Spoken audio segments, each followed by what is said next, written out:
Alrighty. Hello, everyone, and welcome to this afternoon session of Azure Adventurers. We are gonna just keep like the energy going from last night all the way into today and all the way into this evening when we get back into playing some Legends of the Verse. Let me see here. Any extra announcements? Oh, yeah. We'll actually be doing, like a tight pack week of D&D and streams. Because I won't be here Saturday. We're not going to be having a stream then. So I'll be running Azure Adventurers on Wednesday. So you can catch us there at 8 p.m. Eastern Standard Time. And I think just because, I think I'll be doing something Monday night, which will probably be a game stream, or a lore building stream for more of the Crimson Skies universe, this entire universe that we're playing in. And Thursday might be a game stream or the same thing. I might, if I do one, expect the other day to be the other. So there's going to be a whole bunch of content. Hello, Necromancer 1000. It is good to have you. There is nothing like a good old-fashioned Necromancer in any D&D game. I think that's perfect. Additional announcements. I have none. It is Father's Day. We have two dads here on stream, myself and Slick. So, happy Father's Day to us. And to anyone else who's a dad to a pet, you are a pet dad and it still counts.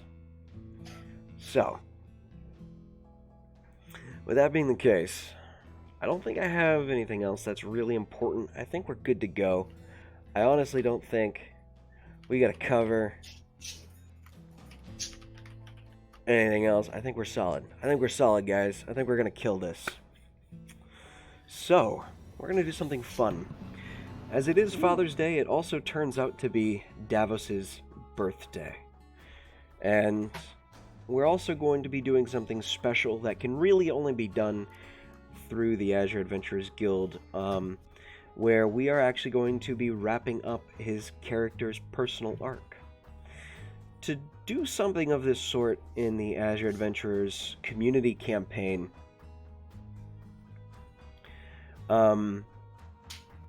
it's basically a coming up to myself or the moderators and asking them, I want to do some backstory delving. We'll say, okay, give us your backstory so we can read and see how it's going to fit into the world and do a little bit more with your backstory. So we would love to, with every single adventurer in this community game, involve your backstory, dive into it, and do more with it. So, using this as an example tonight, or this afternoon, I am really excited to show you what it's like diving into your backstory when we get to do some fun stuff. As you all can see, the title of today's episode is Pact Breaker. So we're going to find out what happens when someone breaks a warlock pact with their patron. Which means, for everyone accountable, this is going to be a very hard, a very difficult session, and I am very excited for it. So, let's dive in. As we begin, you all have taken up a quest to aid Davos in eliminating a target that has a very hefty, impressive bounty. The quest that was posted is going to get each of you 1,000 credits.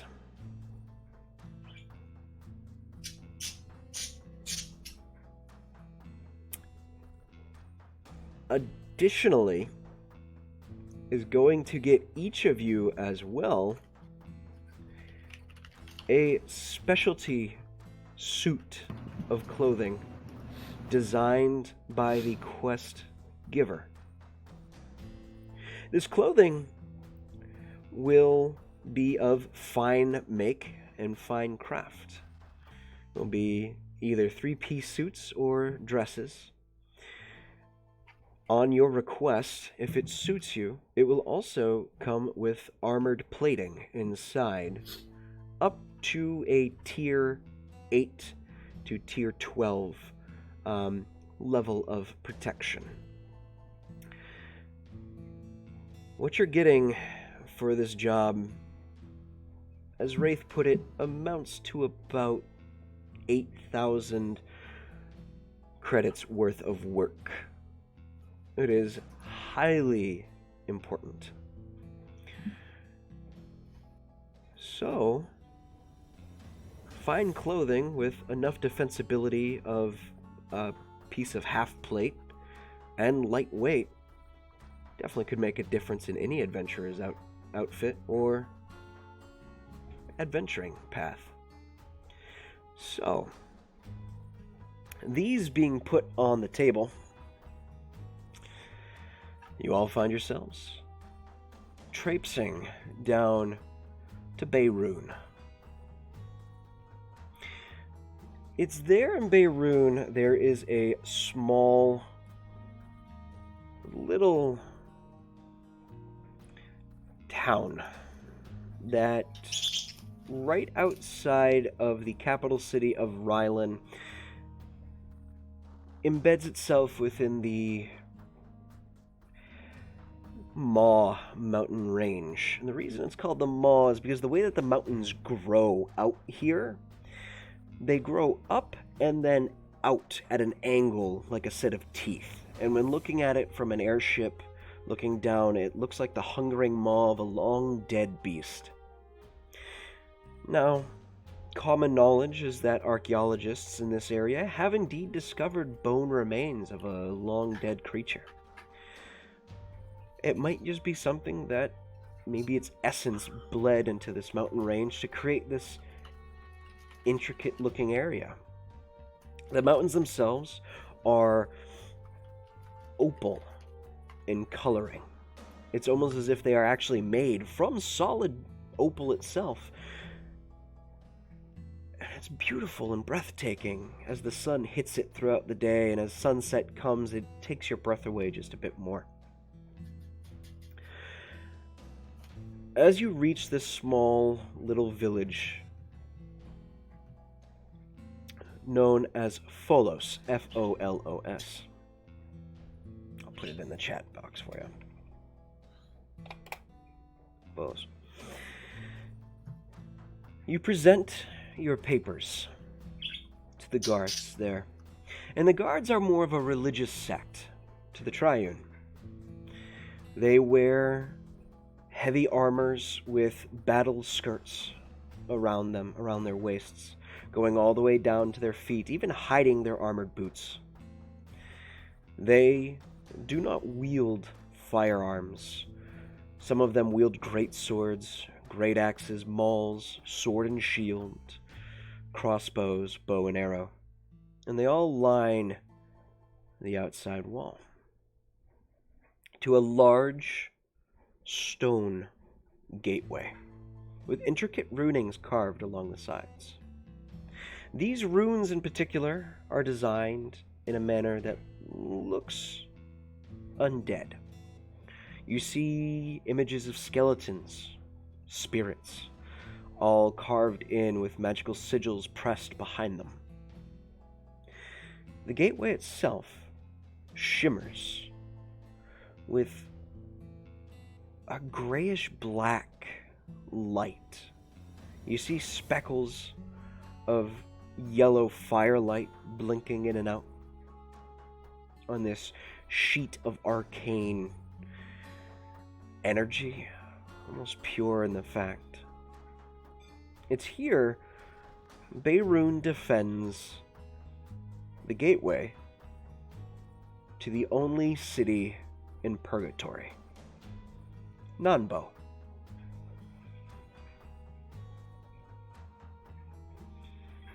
As you are given permission to enter, you stand outside in front of the gate as a group.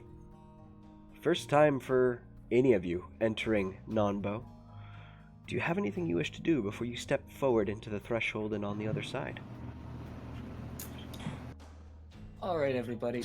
This is a very important mission. You see, it involves me. And I need to live through it. So, if you'd be so kind as to make sure that happens, well, drinks are on me.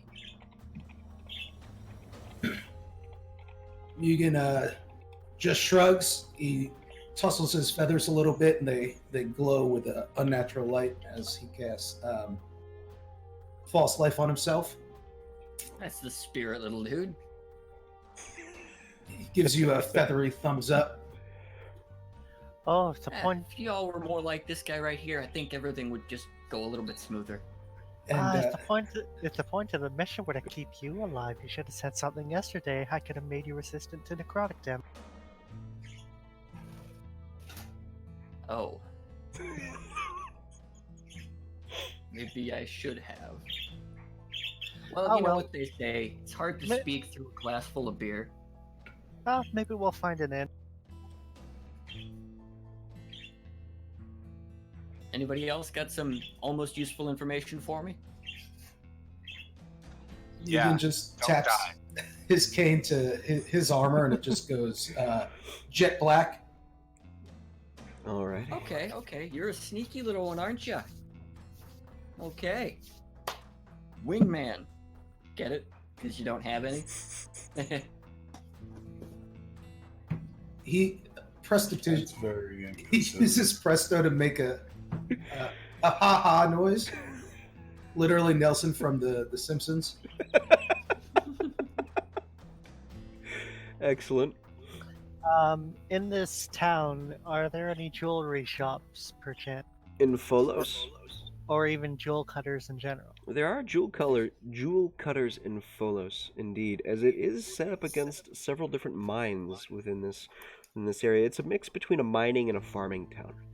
Alright then, I would like to try to purchase a diamond worth 300 gold.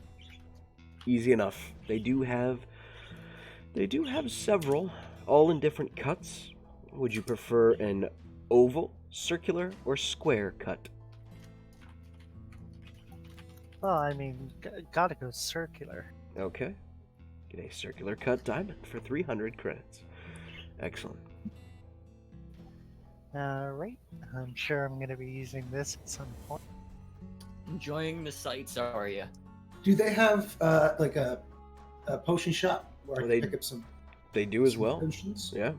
They don't have much. The shop is more like a hometown doctor's practice. As you enter, there is just one rather aged looking goblin to a point where you see the goblin's beard is actually grown out and scraggly. And it's not really a beard, it's more of a I always forget the name of the mustache, but it's the mustache that starts at the sideburns and comes up, leaving the chin bare, and it's just this kind of long, Mutton chops. scraggly white kind of bit of facial hair there, and he's got 2 common healing potions and 1 superior healing potion. Total cost for all 3 would come to about 400. He says. Mugen puts 400 on the table. All right, transferring And then- over. Sets them up. Yeah, but it comes up. If you remember Triple H, it's the Triple H hair mustache deal going on. You try to remember facial hair. Wait, no, Triple H didn't have mutton chops. did Yeah, he did. He had the mutton chops to the mustache beard. Oh, yeah, Yeah, like a that- Lemmy Killmeister that- thing going on. Yeah, I just forget what it's called. The handlebar. Mugen's ready. Okay. All right, a few potions purchased. All of you ready to go? Yeah, I believe I'm ready to go. As I've got we- 5 gold to my as name. we Now I can can be. buy much of anything. Alrighty. As you step through the gates to Nambo, It's cold. Sound dissipates before you enter into the next side, and you look around and there's no color. It's all gray, drab. Even the bright colors that some of you have within your clothing is faded, unsaturated. There's still hints of it, but not as bright and vibrant as it used to be. It's almost as if it's been washed 1,000 times. There's not a coldness to the air, and nor is it warm. It's tepid at most. The air is neither fresh nor sour. It's just air. There's a subtle breeze. Not enough to chill you, not enough to make you hot. It's just there. Everything is just. This place is mildly unpleasant. I don't much care for it. You look around and you see the people here are an odd mix. You see humans and elves and tieflings and halflings all mixing together in this drab outlook of life, with skeletons, ghouls, zombies, vampire? Oh. Is that That's a little unsettling. Is that a lich? That might be a lich. And as you stand there, you watch as even an illithid floats its way across. Just one. And they're all lining up into a series of gates. You do know one thing about Nanbo. There is a specialty law here in the city of Purgatory. You do not kill anyone in the city. Oh. Well, might be about to That break that law. is expressly reserved for the council to do.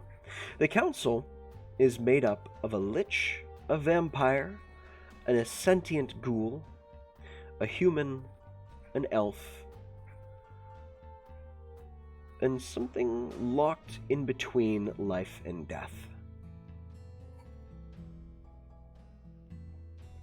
The council operates very well together, and they have a very loose allegiance with each other. Prisoners are split between the vampire, the ghoul, and the lich, when necessary, if they've committed enough of a crime. But here, everything is sentient, everything has life, everything can talk to you and share in conversation. You even see ghosts floating through, carrying goods and boxes of the like. A very interesting place. Your location is just outside of town, which, as you look around Nanbo, you see it is a desolate wasteland of fallen trees, stones, and dead brush. Nothing seems to look alive, and yet nothing seems to look dead in the outskirts of Nanbo. You do have a contact to meet in the city that can point you in the direction that you need to go. How would you like to proceed? Well, I would imagine step 1 would be to find that contact. Yugen conjures up just a big question mark.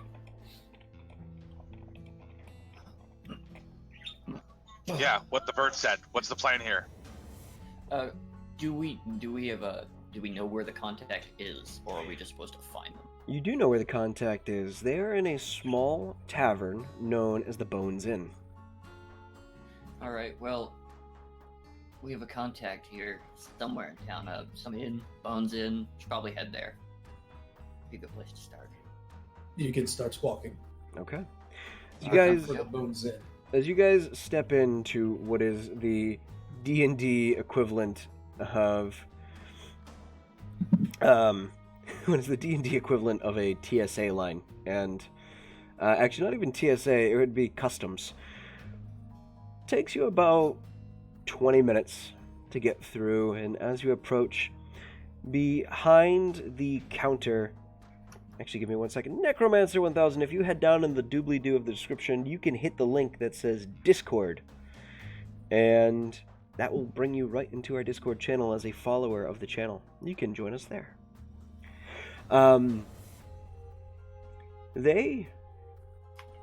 You see the person behind the counter looks to either be a skeleton or a zombie. There's still pieces of flesh stuck to the cheek, but there's mostly bone staring at you with two distinctly red pupils glowing out from behind the black sockets.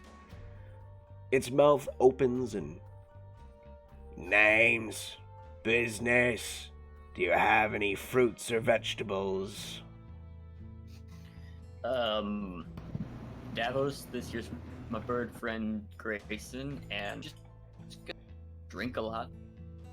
No fruits, no vegetables. You're aware of the rules? Sure. Yeah, let's go with yeah. Very good. Next. As he starts rifling through all of you ending up on the opposite side. Heading over to the Bones Inn. Or at least looking for it. Okay. Yeah. Easy. Alright, looking for it. Go ahead and make an investigation check. I want to keep an eye out, especially as a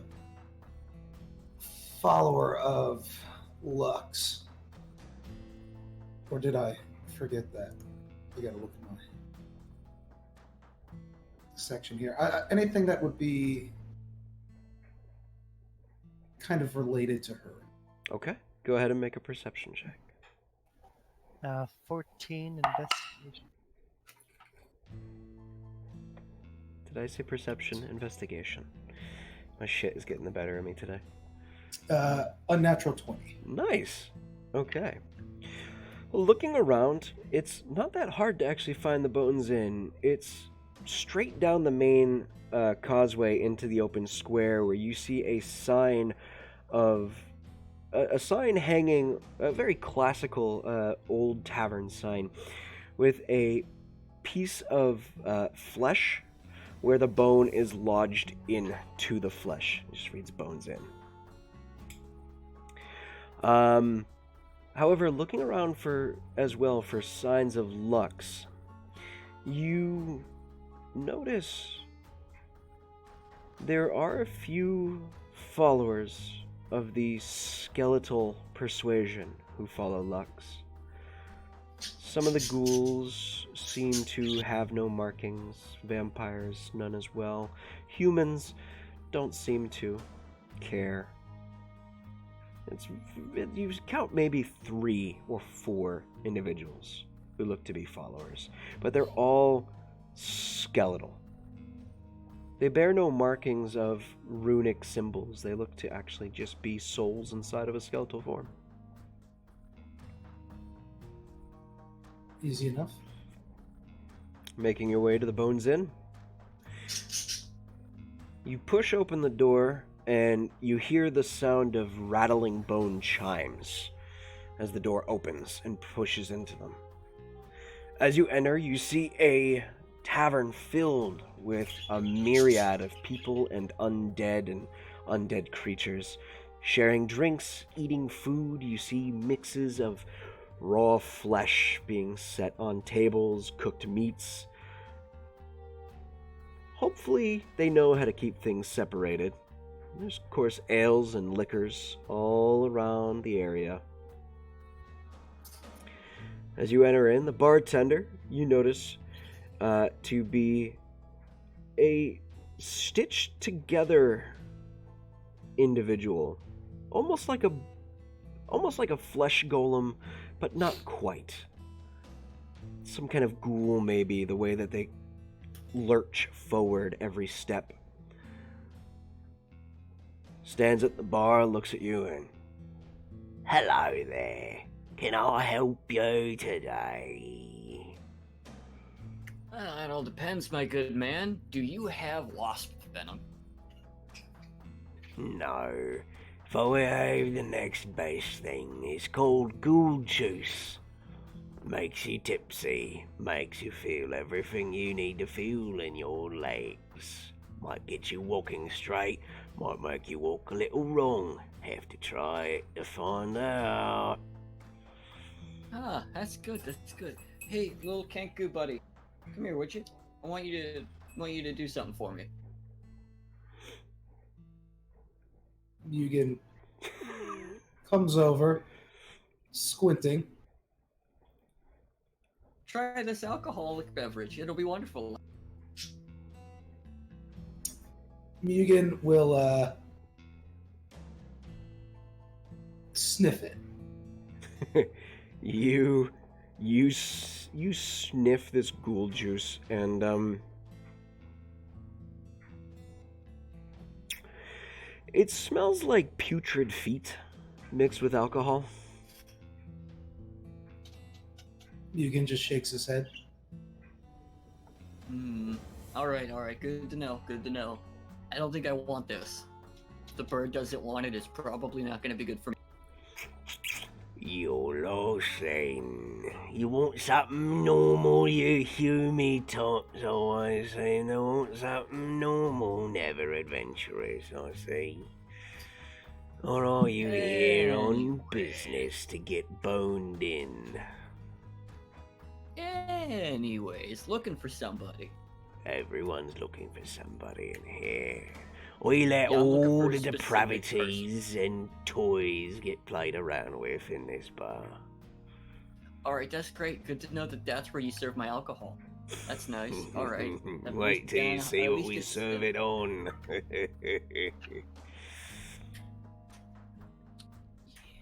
This is yeah. Anyways, so I'm looking for a specific person, not just any old person. You see, I'm trying to find an actual individual here. Who are you looking to find?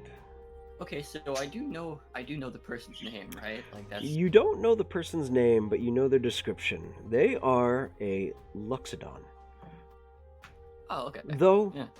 unlike most Luxodon being quite tall, this one in particular is a runt of a Luxodon, standing at just 6 feet. Oh okay. Yeah.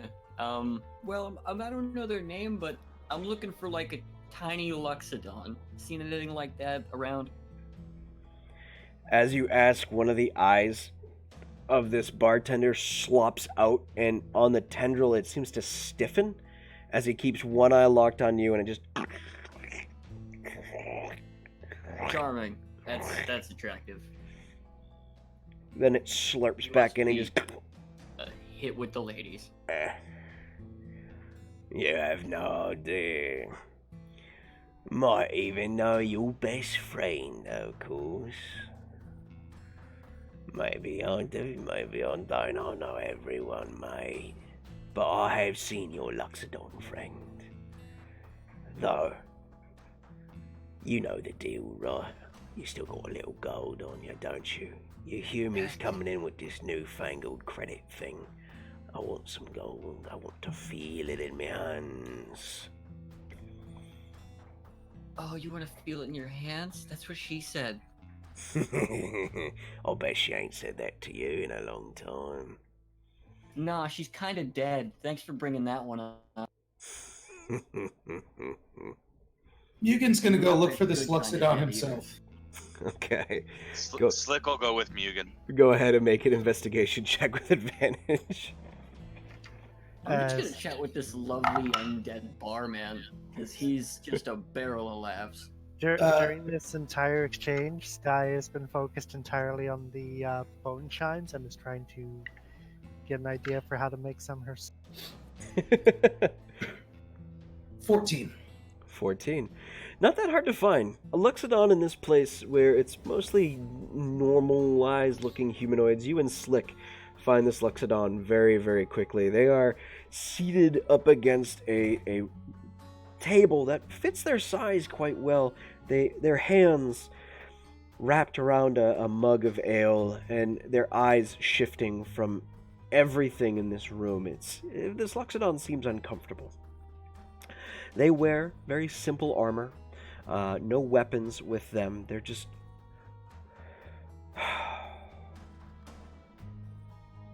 drinks, sets it down. Yo, Davey, Davin, whatever the fuck you said your name is. It's over here. Well, look at that, my undead friend. It appears we don't need to pay you. I'll see you later now. As you say Take that, care. he cracks a wide smile. The jaw you hear unsnap from the face, and his tongue. Oh God, I forgot the lead singer of Kiss's name. What the hell? Gene Simmons. Gene Simmons. Gene Simmons' tongue just slakes down about mid-chest level of this individual and just... You show it, I want to stab it. I can make your time exciting. You know, as tempting as that offer is, I don't feel like getting throat penetrated by a tongue monster. I'll see you later. Stay here long enough you want to give in to the wild side. As the tongue slakes back in, he re-snaps the jaw into place. Oh, good. I was worried you were going to start catching flies. Alright, I'm... Alright. As you guys all make your way over to that area, Sky, as you're watching these bone chimes, go ahead and make a perception check on them.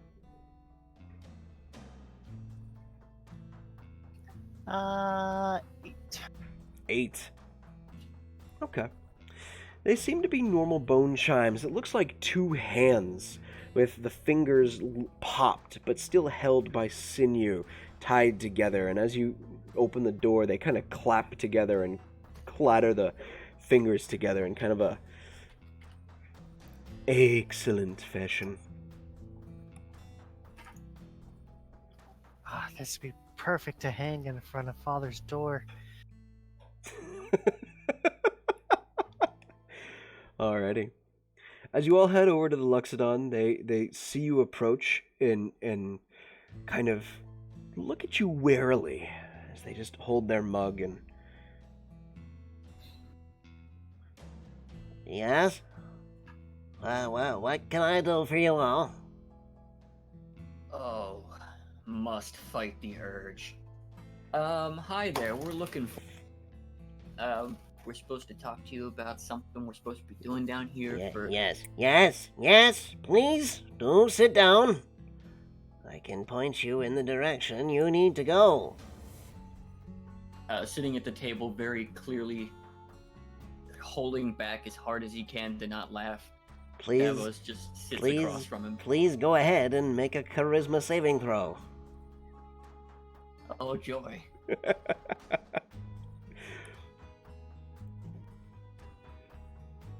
Okay, does 13 do it? You do manage to not laugh in this thing's face. Congratulations. Phew, that was a close one. I just about made an enemy. As you sit down, they reach into their pocket and pull out a folded piece of paper. It is classically stamped with a wax seal and a P stamped in the middle of the wax seal. Slides it over. This is for you. Do your best not to lose it. Otherwise, you might find yourself in dire trouble. They are not stupid individuals. They are deadly.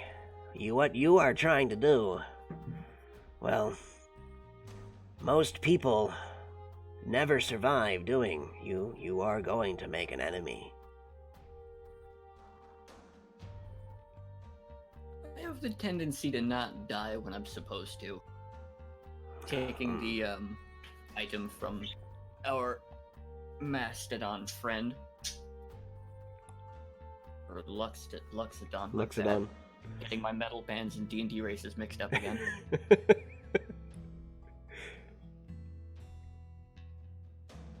Alrighty. Is that it? You don't intend to, tag along? I am with not the a gang? fighter, no. I am a messenger. Now that you are You don't have to be here, a fighter, I you can just leave. have to be a stander in the way of things. That I might will get- do no such thing. I value my life far more than you value yours. Well, I mean, why not value my life even more? Because Negan's gonna take you the are paper from not Davos me. and start reading it. Okay. As you take the paper from Davos, you crack the seal, and inside you see, "Hello, darling. So glad you made it this far and didn't chicken out.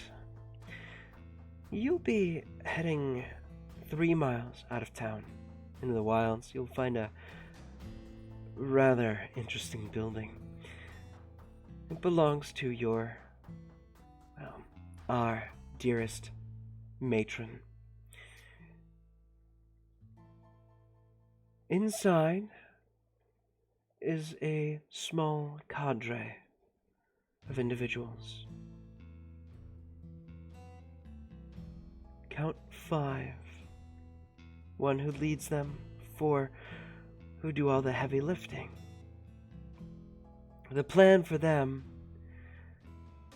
is to simply kill everyone so that they may rebirth them as followers of Vol.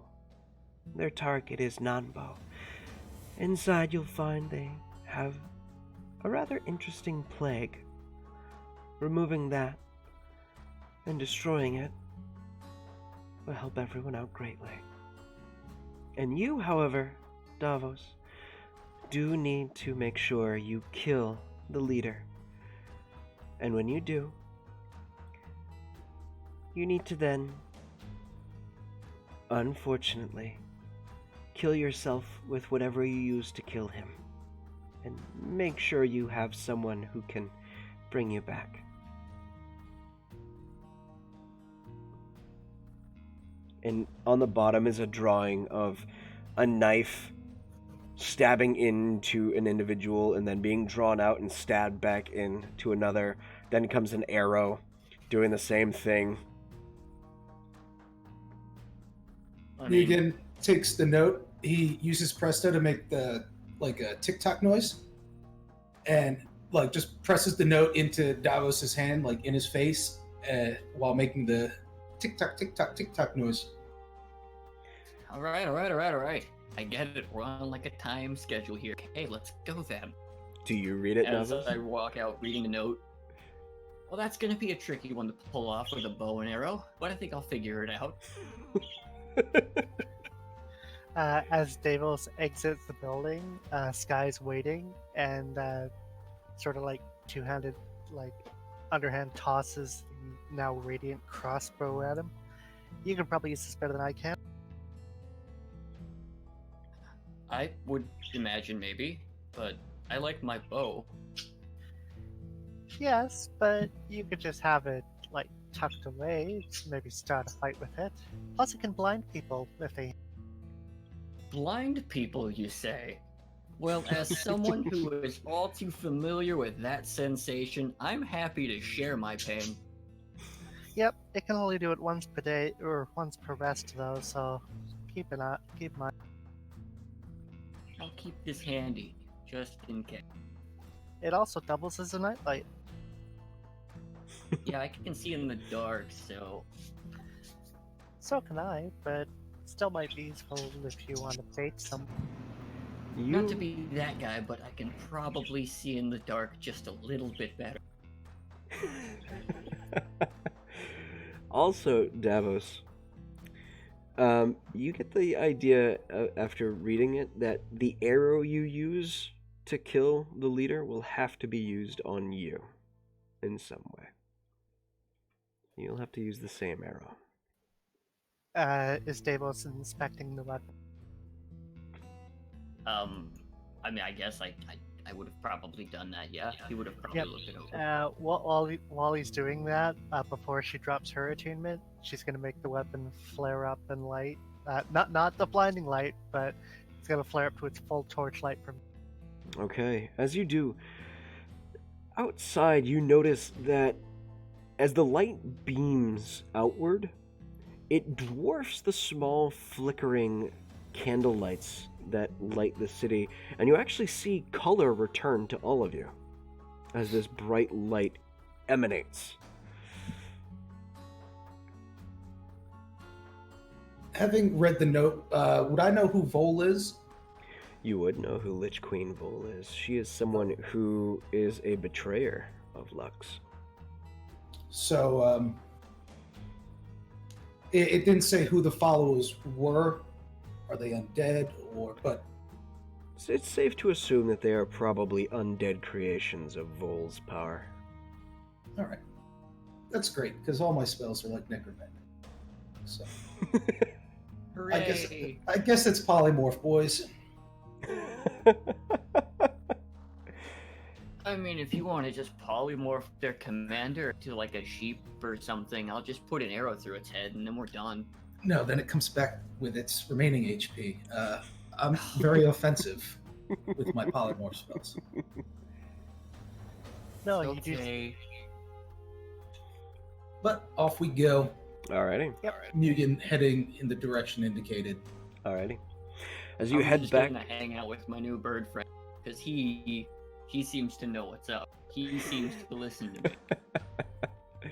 as you head out, Sky, as you head out the door last, the hands open up, and inside you see the face of what looks like a bone spider inside the center of the hands that blinks at you, and the hands just wave at you as you leave. Sky will wave back and take more notes on her future. Okay. Making your way back out of the city of Nambo and heading in the direction you were pointed. It doesn't take long before you reach the outskirts of this building, and it is ornate and also in shambles at the same time. It has life to it, but has none. You see there are flickering lights inside. You don't see anyone in the windows, but you do see a few patrolling skeletal guards that walk along the perimeter. It's a low-hanging wall, about waist height. Mugen, how tall are you? I'm tiny. Tiny? It is I am 5'1". 5'1". It is about up to your chest level instead of waist level for you. And anyone else who is around the lower half of the 5-foot range. How tall is Sky actually? 3'3". Sky, there is no looking over this wall, Sky, for you. Yeah, say Slick's 3'4". Slick as well. There is just, you guys are just walking along. You can't see over it, but you can see the skeletal figures walking along the perimeter. There you count easily about 6 making their way around. Is this considered outside of the city? So This is outside of the city, indeed. so we can You murder. could to our murder heart's to your content. heart's content. There is indeed a lot of underbrush and fallen trees that are both still living and dead at the same time.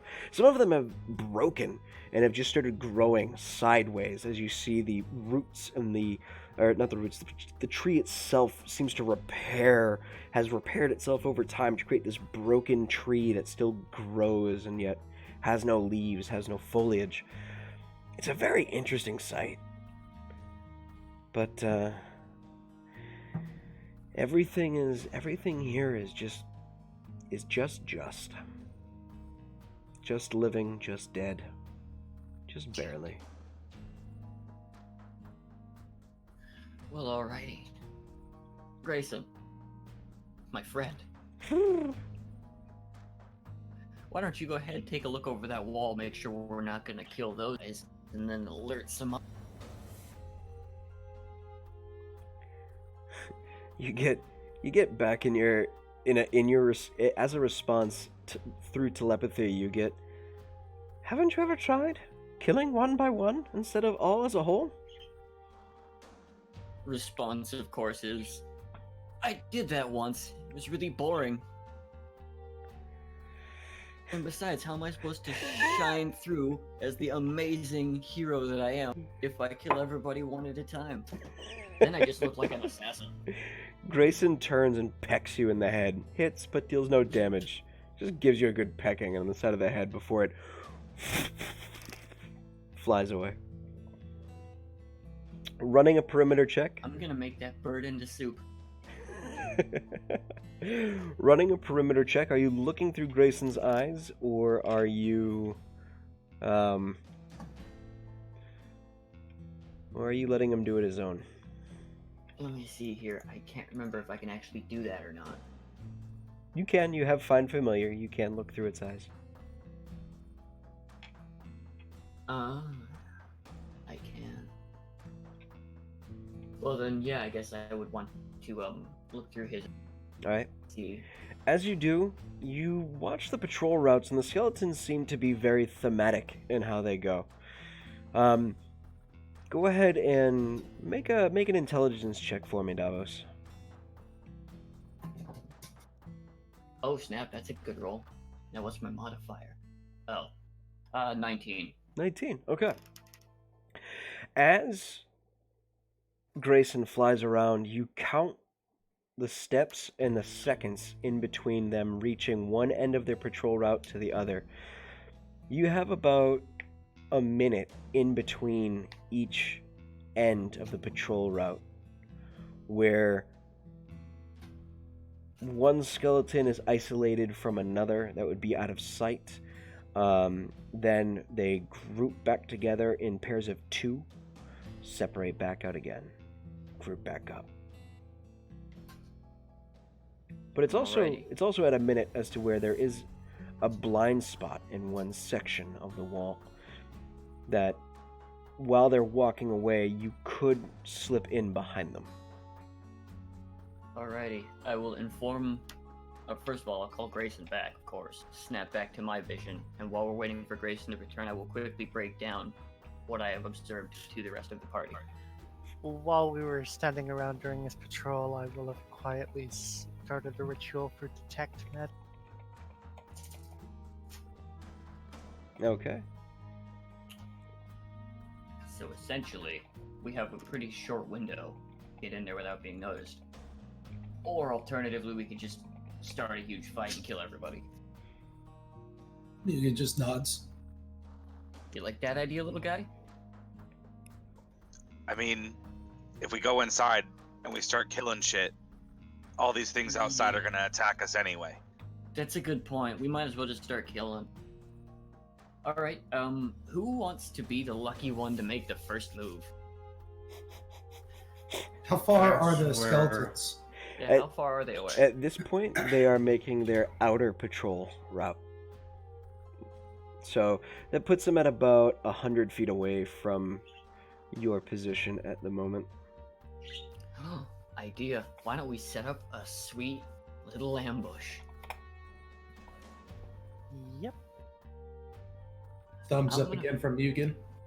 Alright, I'll look around for anywhere I can hide. Easy enough. You can hide behind the wall, really. The wall is big enough to where each of you could attempt to hide behind it, and as the skeleton walks past, you could jump it.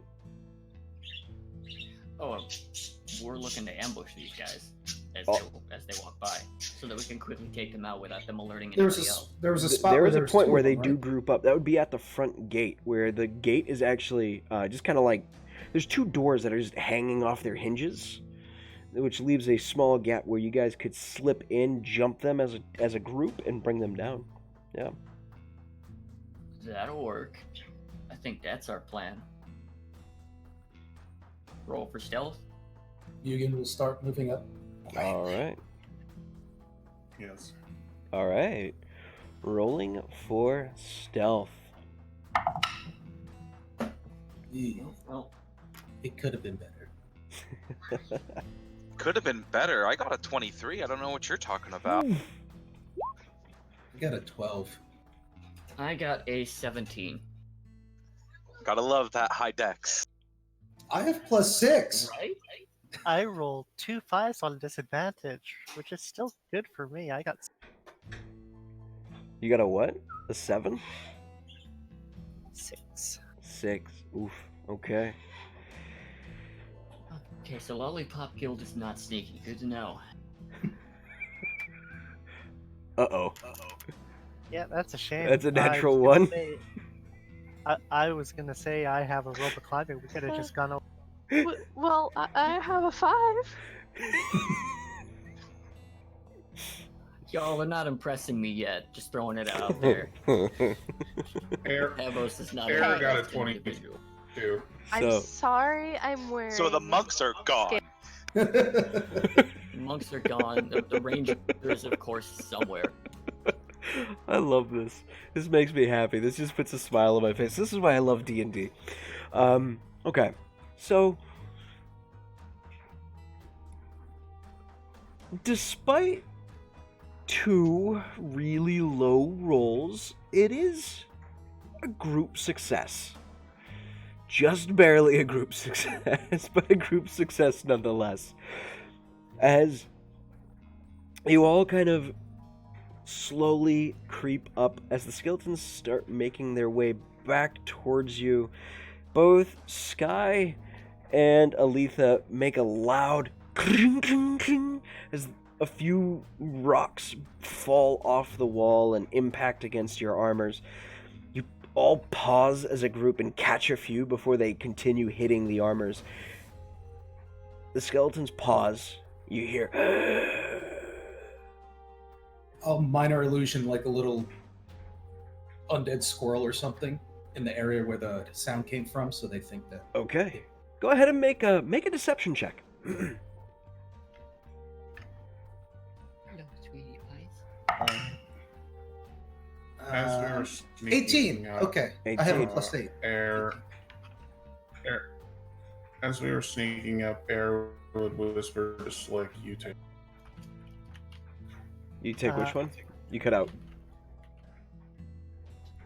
I whispered, just like you take left. Okay. With that, as the squirrel appears, they turns back their attention, and you hear the clattering of bone armor continuing to make their way. As they reach the edge, they will hold there for 30 seconds. Okay, so they're like, are they close to us now? They're separated by about 15 feet, as the door is about 15 feet wide, and they're each standing on the opposite side of the... There's like the door's frame, and then the wall, and they're both on the outside of the door's frame as they both stand there. Just hear occasionally... I will look at Mugen, and I will point to the one on the right for him, and then to myself on the one on the left. Yugen gives a thumbs up, and then finger guns. Oh yeah. Sky will nod and draw out a wand and point it at one of the. But then he turns his finger guns towards the skeleton on the right and unleashes 2 Eldritch Blasts. Okay. Luckily and enough... Davos will queue up in action a longbow attack with Hunter's Mark on the other guy. Luckily enough, you guys are... there's a 5-foot space between the wall, the other guy, and you. So range attacks, luckily, aren't at disadvantage. You do have advantage, the full advantage, if all of you are going to drop a surprise round. Let's do it. Alrighty.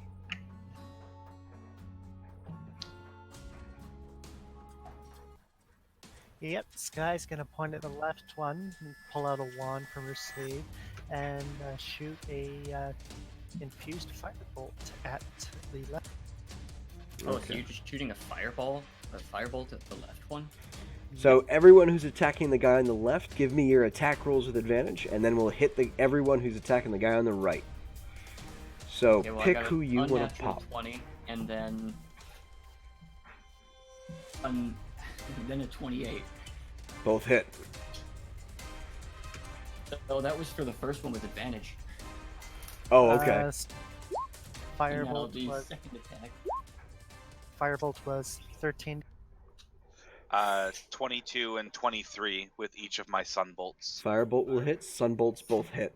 So let's get Oh, those thank God. I got a damages. natural 20 on my second attack So, with advantage. so with advantage, it was a natural 1 and a 5. Oof. All right, so I roll. So a roll D8. all your damages and let me know. And then Or no. everyone who's attacking the guy on the right, go ahead and roll your attacks and your damage. And if you roll a 13 or higher, you hit. I'll make it No. easy. Did you say we have That's- advantage? You have advantage, yeah. That's 15 damage, and if the guy on the left doesn't go down on the barrage, I'll spend a key point to do 2 more attacks. So that's this is my first time cast. I don't technically have firebolt; it's in my wand, but it's 2d10 at my level, Yep, it is at your level. and because it's an artillerist wand, it is +4, so 16 fire. Okay, so we're already at 31. Davos. Alrighty, the right one so far, what I've gotten is about 23, and now I gotta add Colossus Slayer. Okay, so you're going. I thought you were going after the left one. I was going after the left one. Okay. Going And after the right that's another one. 7 from Colossus Slayer. Okay. You Oh. guys with Add 15 radiant to the. Hang on, would Colossus Slayer be doubled because it's on my second net? if your Colossus Slayer requires a dice roll, it will be doubled. Yeah. Okay, cool. Alright, that's another 5 then. Okay. With that, the one on the left, a series of 2 radiant bolts fly out of Slick's fists and impact in. It staggers him. Sky pops up and poof, fires off a bolt of fire. Where then Davos, you come up, draw 2 quick arrows and impacts in. With this assault, the bones just shatter and clatter to the ground. The guy on the right side, we have how much from Aletha?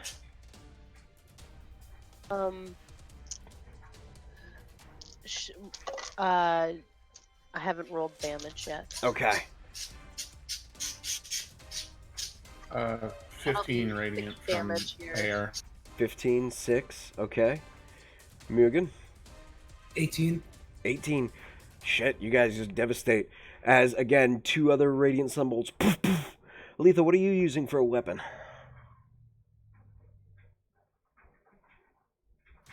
I'm using my repeating light crossbow. Awesome.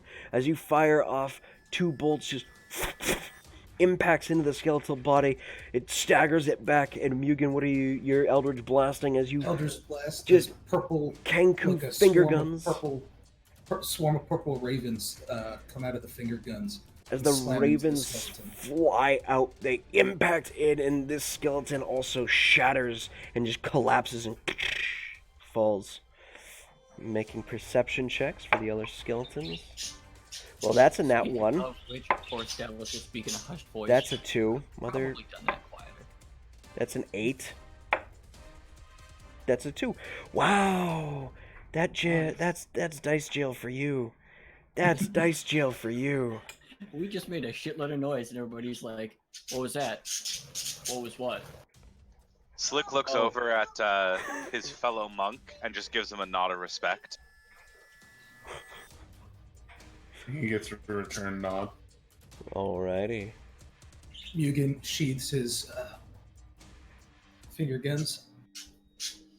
Davos will look at the little birdman, flash the devil horns, and say, all right, you're my wingman forever. I hope you know that. You and I, we're going places. As we're getting ready to move in, Sky will actually tap Elysia's repeating crossbow and cast elemental weapon. Okay. Element. And she's gonna give it. Let's give it. Yeah, let's give it lightning. Now just for the kids at home, elemental weapon, does that give the entire weapon lightning damage, or does it add a d6 extra of lightning damage? It makes the weapon a +1 attack roll, 1d4 lightning damage. Nice. Alrighty. So Letha, you've now got an extra d4 of lightning damage, and your weapon is still a +1. I don't think that changes, but because you have your infusion with the repeating crossbow, and I think that makes it a +1. I could be wrong. Yes, it does. All right, so still got a +1 weapon, but you have an it- extra d4 of lightning. Nice. Alrighty. As you stand there, able to slip in to the main courtyard, the skeletons don't seem to notice you. Still, because of crappy perception rolls that are beyond awful. And that's why those dice are in dice jail. So Mugen wants to like peek through the door and see what lays beyond inside. Okay. As you sneak up, go ahead and make a stealth roll if you're going to try and open it quietly. Well, you said that they were hanging. There's not like a. For the courtyard, not the main door to the building. Oh, okay. So are there any other windows? There are windows, yeah, to the first floor that all seem to have a single candle in the window. I will sneak my little bird body over there, and then try to peek. All in the right, go ahead and make windows. that stealth check.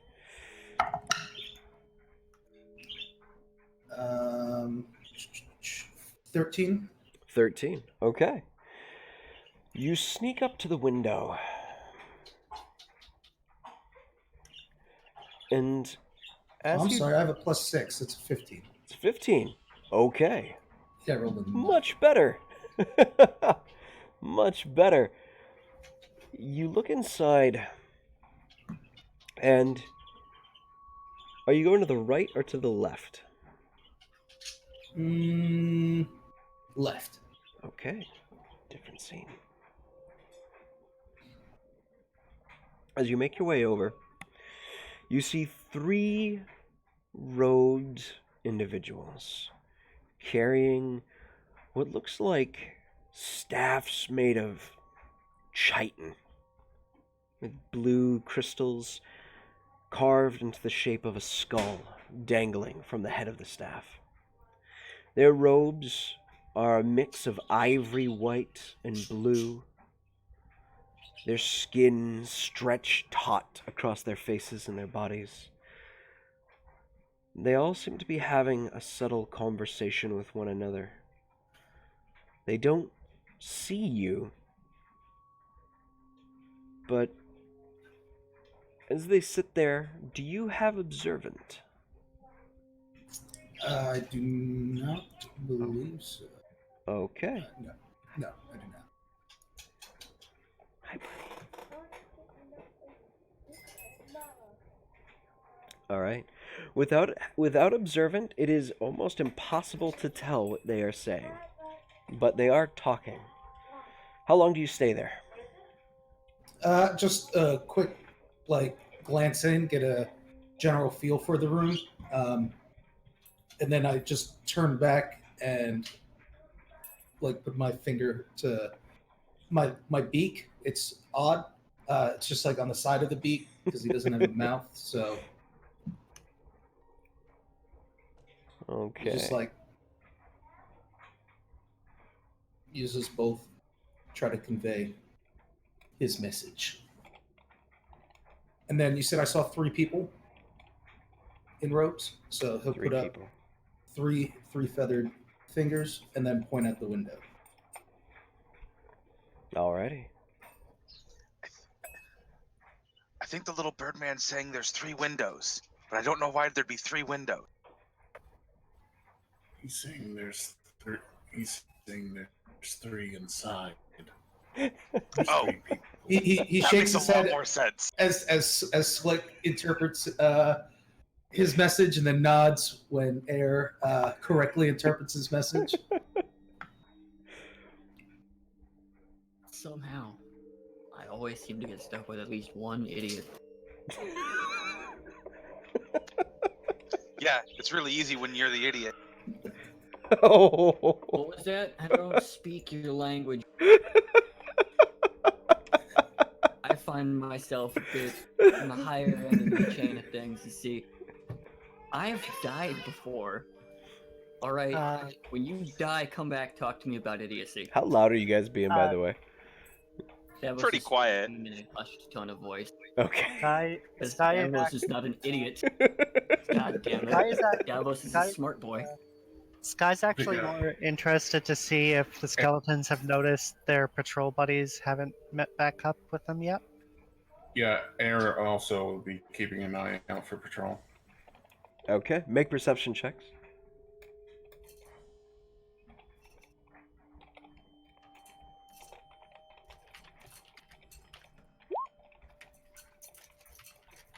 That's a 5. She thought the Devil's Burn was stupid. Air was too big correcting Slick with a 10. Okay. You see the guards easily enough. They're not trying to hide. However, new dice. New dice. Oh shit, son of a bitch. Nope. Dice jail. Nope. Motherfucker. Nope. Oh, come on! Go away. You're You're rolling that absolutely one. allowed to use that die on Tuesday. That die is broken. That was 4 nat 1s. Yep. Oh my god. Keep that. Keep that one out. Yeah, maybe Law will actually get like someone to not make a wisdom Oh, save. Yeah. how about this? When someone donates or bits a disadvantage on you, you have to use that die. No! Fuck that die! That is Phyllis's if you want me to use that die, that's like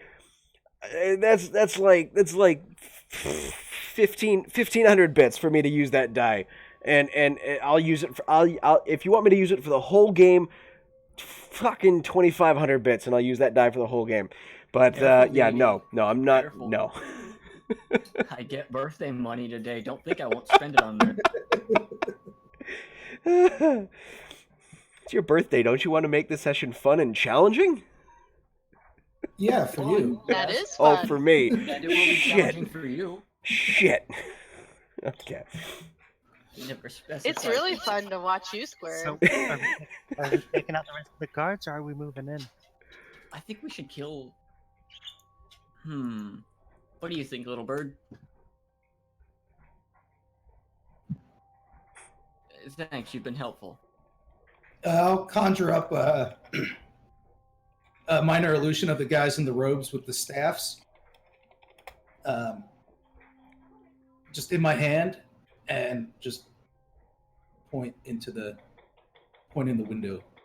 Alright, well, my new best friend thinks we should kill Captain Robes a lot in there, so I think we should do just that.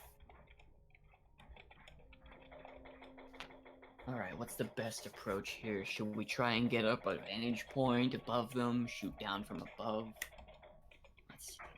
They're inside the building, right? Yep. How tall's the building? Is it single? 2 stories. Is there a balcony or anything above? No. Surprisingly enough, this entire building is more like I don't know if they have them in your neck of the woods, but are you familiar with the old salt box houses that are just straight squares on both sides? That's legitimately, it is just a square. It is a perfect 80 by 80 square. Why don't you send your little feathered friend up and see if there's an entrance through the roof? About how high is the roof from our? The building is 100 feet tall. That's a big building. It's got weird proportions. Yeah, it does. Alright, well, Grayson, you're up, little dude. He made an excellent point, and I need you to see if there's a way to get to the second floor from outside. I have 60 feet of rope climbing. I can Misty Step. Oh shit! Sky's getting eaten! Rob Zombie shirt. I couldn't help it. Zombies! Alright, I have to roll I mean, damage. I have to roll You're damage on fucking Sky. I crazy. think You're doing 2d12 is that. doable. I mean, if we have enough rope, I can scale the building. That's not an issue. Yeah, or Grayson could take the rope up. Are you having Grayson scout the building first? Yeah, yeah. Okay. I want him to check to see if there's a way to get to this. Okay. As Grayson flies up, are you going into Grayson's eyes or no? I think he can handle this. Okay, easy enough. As Grayson flies up, you get a image flash into your mind as the telepathic connection fires off. And you see inside, standing at a table with what looks like a human that has been flayed open and is yet still conscious at this moment in time. Trying to scream, but nothing coming out. You see the individual in front of them reaching in, grabbing portions of the bones and pulling them free from the flesh and the meat of the body. The head has still not been separated from flesh. You just see the rest of the body being tugged free. As he does, the organs still, frighteningly enough, being held in place, blood spewing everywhere. The screaming begins to fade and end. The body falls unconscious or dead as this entity pulls the flesh and meat away to the ground and just slops to the floor. It then reaches and starts pulling away organs, sticking them into a pile. It then tightens the flesh around the head rather firmly, and you notice it ties it with a string. Its hands glow a slight blue as these images keep flashing like a camera set to burst fire mode. It casts something and you see a spark of smoke rise for a moment. As then it peels the flesh away from the muscles and slides it underneath the bone structure again and begins sewing the flesh back to the bone. Pressing a hand into the flesh, its fingers pushing inward. The flesh begins to tighten now around the bone and seems to kind of slightly rot and pull firm.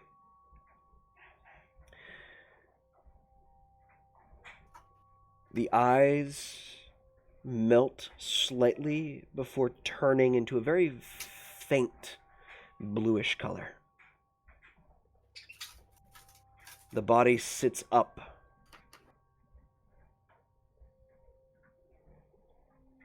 And starts to gain a bearing on its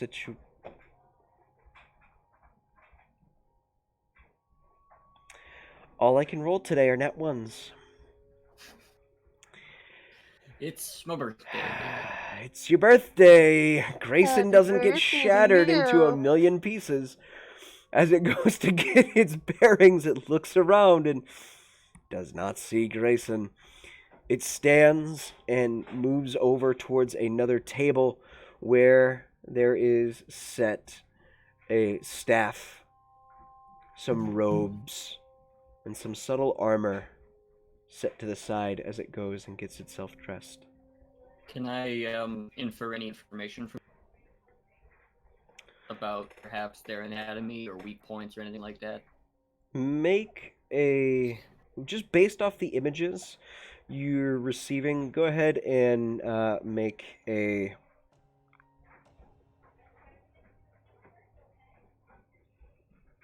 medicine check.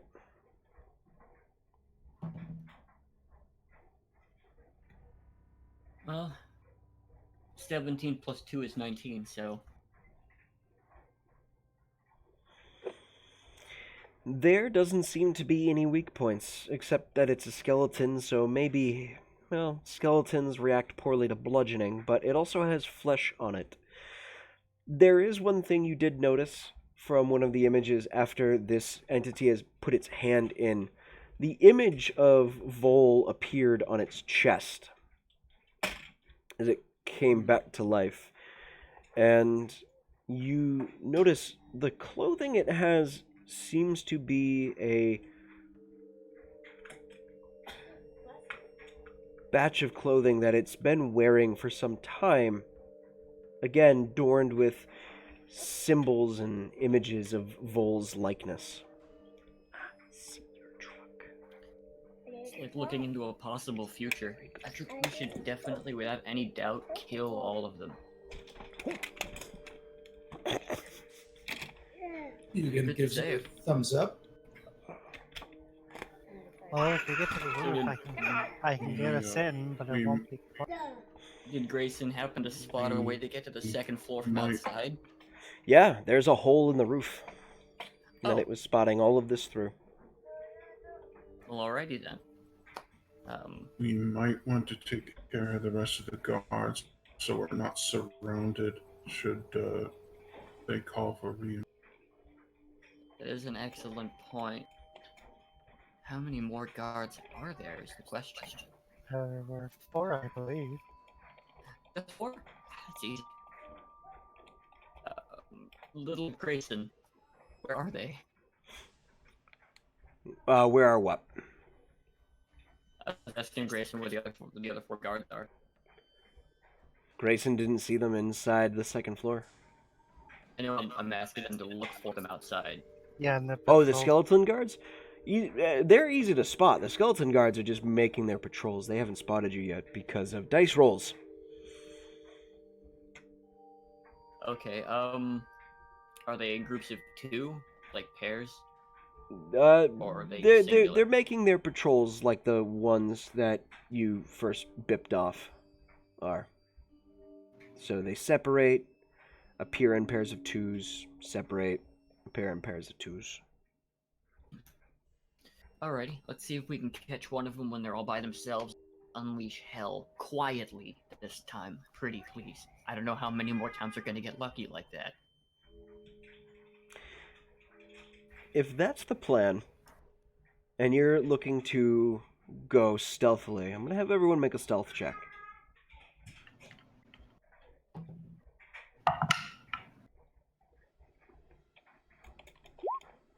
(14 plus 3 equals 17.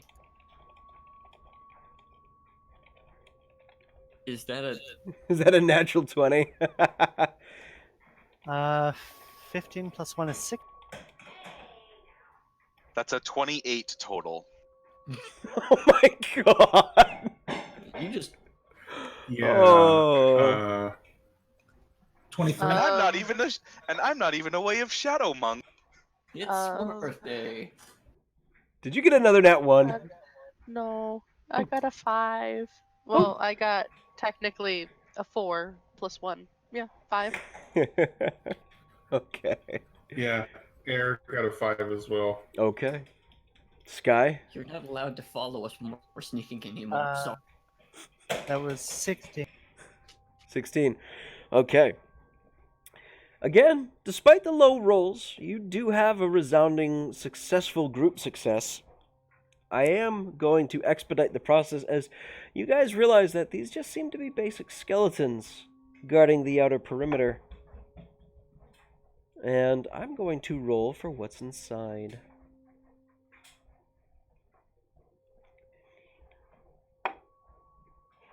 Mother son of a bastard. It's my birthday. Finally! Uh-oh.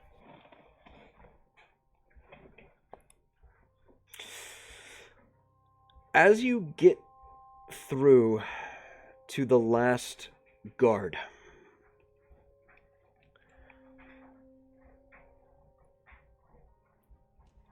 you pull yourselves back together, and you think, this has been rather easy. We've gotten through this rather quickly. Welcome to the family, Down. Happy to have you here, and I look forward to having you hang out with us more, man. If you too want to play as part of the Azure Adventurers Guild, you can head down in the doobly-doo, and you can learn more about the game by going to How to Build a Character and reading up on the lore section if you too want to join in the Azure Adventurers world. You are welcome to. You stand there and you kind of take everything in for a moment. You hear a subtle appear behind you. All right. 1, 2, dodge 3, action. 4, 5. I'm sorry. That is not applicable to this situation.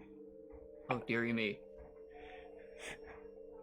Well, birthday boy, it does come to you. Naturally. Naturally. It's my birthday. As this entity appears behind you, you all turn, and you see this very similar shape, this sunken flesh look, this emaciated design. You see this spiked leather-like armor that glistens and almost looks arcane in nature as it stands directly behind Davos and goes to shove its hand right through Davos's chest.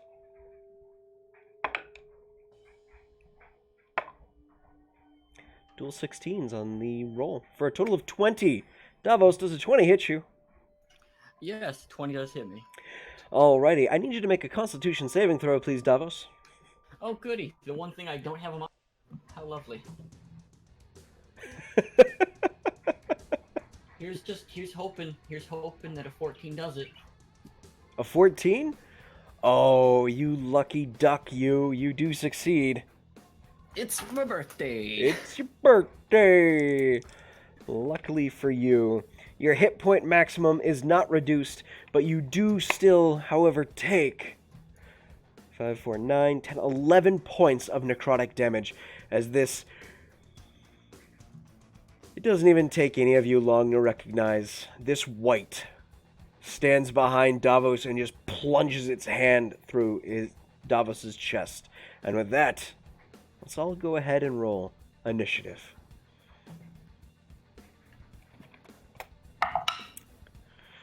And starting with initiatives, let's go with Davos. 15. 15. Excellent. Sky. Casual 9 plus 1 is 10. Hey, 10. Mugen. 15. Alrighty. F, my little bird friend. Aletha. That'd be a 16 16. for me and my Iron Defender. Ooh. And Iro. I made Iro. Inro Def. Alright, Inro Defender. Also 16. Okay. Slick. 15. Holy shit, you guys clustered well. Air. 19.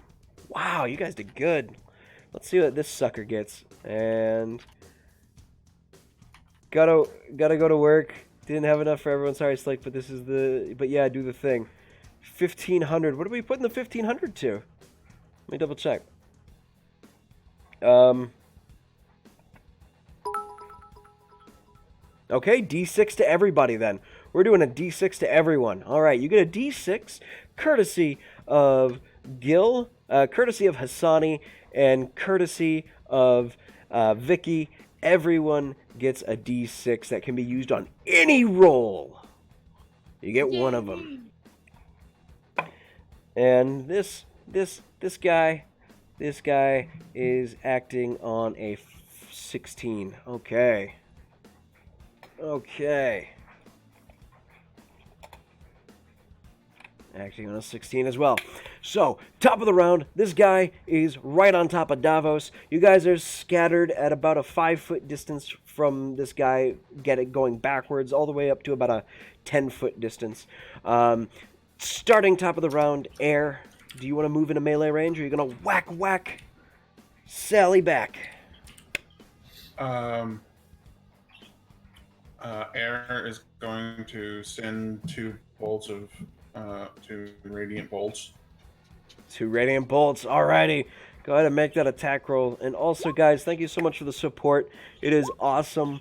It means so much to the channel, and it allows me to give back to the community, and it really is a huge help. Thank you so much. Thank you so much.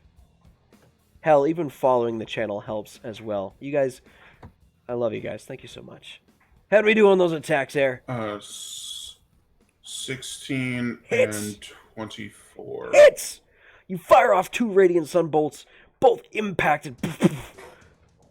Throws its body back a bit. Seems to eat those impacts.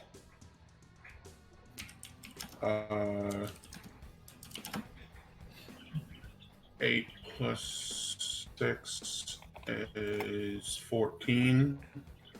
Oof. 14 points of radiant damage from both attacks. That's a total. Total. Fantastic. As both radiant strikes impact and burst along the body, it scores a little. It doesn't do more damage than you would have hoped, but it definitely hurts. It definitely puts an impact into him. Well, he's gonna close the distance and then flurry of blows. Alrighty. As you close the distance and enter its melee attack range, it is going to take an opportunity of attack at you.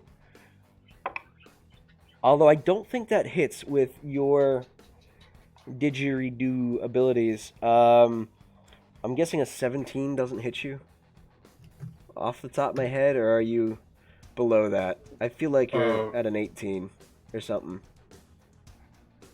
What did he swing? He went to go swing with a melee attack for 17. That misses.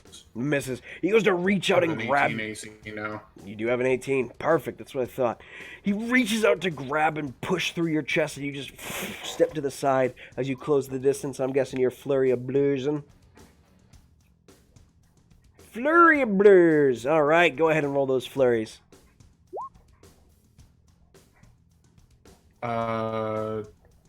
Does a 9 hit? 9 misses this one. As you come in, it misses you. It blocks your attack and pushes it away. Second strike. Does a 16 hit? 16 does hit. Absolutely. Stunning strike. All right. Let me con mod. We got a pretty good con mod here. That brings us to 17 on the con. That'll probably. I think that would do her. succeed, yeah. Alrighty. And what is the attack? What is the damage roll on that stunning strike hit?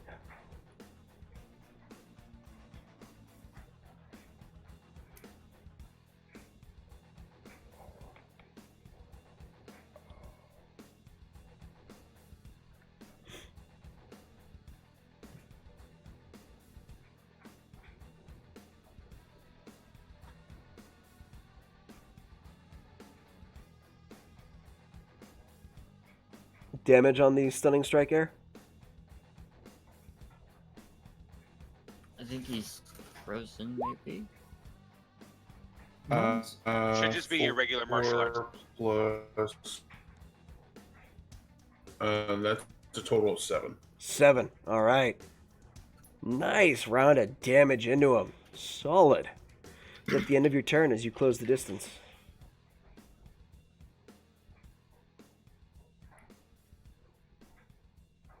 Done your turn, Air?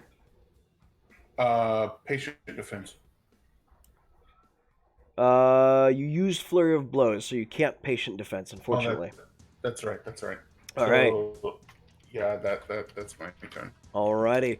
Alethea comes to you and your Iron Defender. Which this is the first time I'm getting to see this in action, so I'm really like giddy and like, ooh. Better wow me. After the sneaking you've done. Okay. So I'm gonna do 2 crossbow bolts, and we'll see where. Alrighty. And you do have that lightning damage into it. Sky has yet to be punched in the face and had the concentration broken. We'll get there. We'll get there.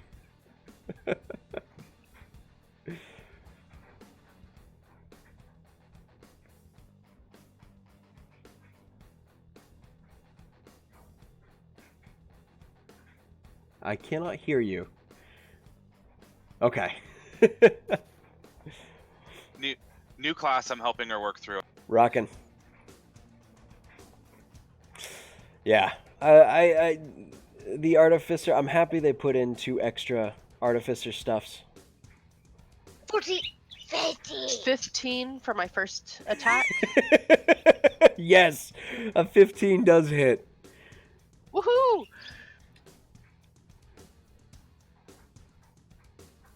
And then for my second attack, it's an 11. Misses, unfortunately. The first one impacts and a That's okay. static charge of lightning goes off as well. But the second bolt, it just reaches out and catches the bolt and just throws it to the side of the ground. And it disappears. And it... So you got that static discharge of the D4, and I think, is a light crossbow a D8? Or is it a D6? It's a D8. D8. I haven't used a crossbow in so long. So it's a 13 for normal damage, Solid. and then 1 for lightning damage. Total of 14 points of damage. Holy And then crap. I'm going to use my bonus action to use my Iron Defender to attack. with a bite. Alrighty. So your Iron Defender is a wolf as it makes its way and sallies up in a melee range. What we gonna do?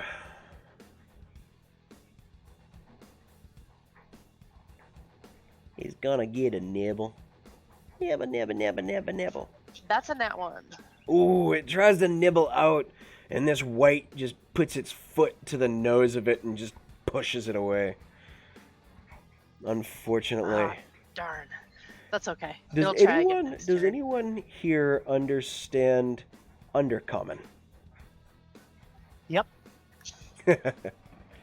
I might. Let me go look at my... I do. You I do? do. For I some understand reason- Undercommon. For some reason, Davos speaks Goblin. You speak Goblin, but not Undercommon. Okay. So do I, though. Just common and goblin here. Okay. You both... Do you speak Undercommon, Alethea? I do. You do. All right. You hear it put its foot to the dog's to the Iron Defender's face, your Iron Wolf, and just shove it and... Stupid mutt. You'd be better off a hunk of scrap. That's rude. She says that in common. Okay. Ending your turn. Comes to its turn. My body is ready. Your body is ready.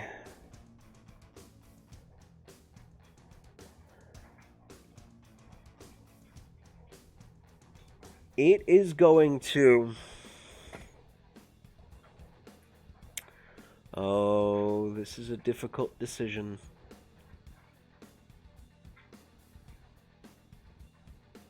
It's gonna make some noise. It's gonna make some noise and get some attention drawn to it. Oh joy. It's gonna call in some reinforcements.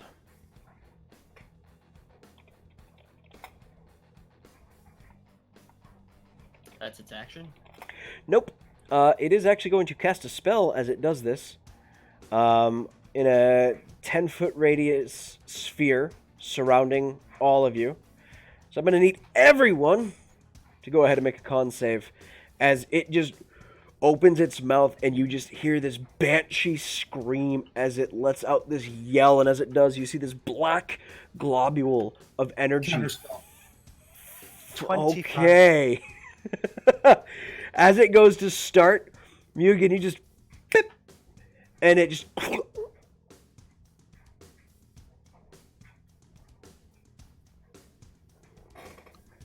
Oh, thank you, Mugen. That was gonna be really. Ugh. Oh, my natural 19, Mugen, you bitch. Well then. Yay. It is going to use its bonus action. It is going to use its bonus action.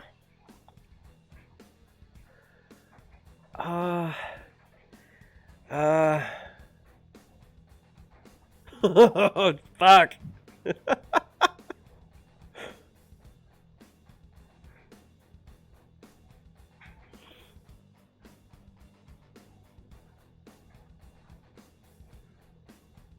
It doesn't. Yeah. Yeah. No. It's got nothing. It's gonna use its bonus action to do nothing, but it's going to. It's gonna run. So Air, Davos, and the Iron Defender can make attacks of opportunity. Yeah, I think I'm gonna go ahead and take you up. As that nicely played, sir. Nicely played with that counter spell. It was gonna shatter you. Let's see here. So I'm using. Let's see here. 17. Does that hit? 17 hits. What are you using to hit it with? Well, my short sword. I can't use. All my right, bow. drawing your short sword and going for a stab. You do make contact. So we're all on the same page here. Counterspell is the sexiest spell in D&D. Yeah, I'm with you on that. So 7 damage from me. It's just a regular old short sword. 7.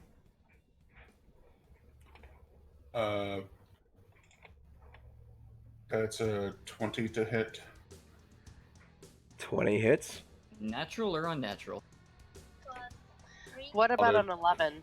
11 misses, unfortunately, as it slips away. But it does take a stab from Davos, and it does take a beating from Air. Good. 7. 7 points? Okay. As it runs, the hits impacting into its body, it looks like it is, at this point, starting to fall apart. This wight runs and makes its way to the window. And as it gets there, it is going to attempt to alert people with its bonus action, but that performance roll, it has no idea. Brings us to Slick, Mugen, Davos. Who would like to go first? After you actually hang on. You know what? Let's let fate decide. I have a D2 here. Well, I have a +3 modifier, I'm sure. Slick has a Plus- +4. +5 modifier. And then, so what's your modifier, Davos? 3. All right. There we go. Slick, you go first. All right. So how far away is he? 30 feet towards the building. Oh, perfect. 30 feet away. I am going to blast him twice with sunbolts. Alrighty. You may try.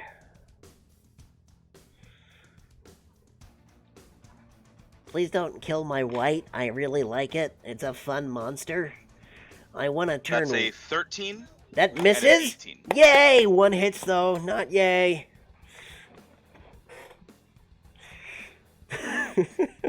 All right, so that one's going to be 8 points of damage, and I'm going to spend a key point to do 2 more bolts. Points. Okay. Ooh. Ooh, pretty sure those will hit 20 and 27 Yes.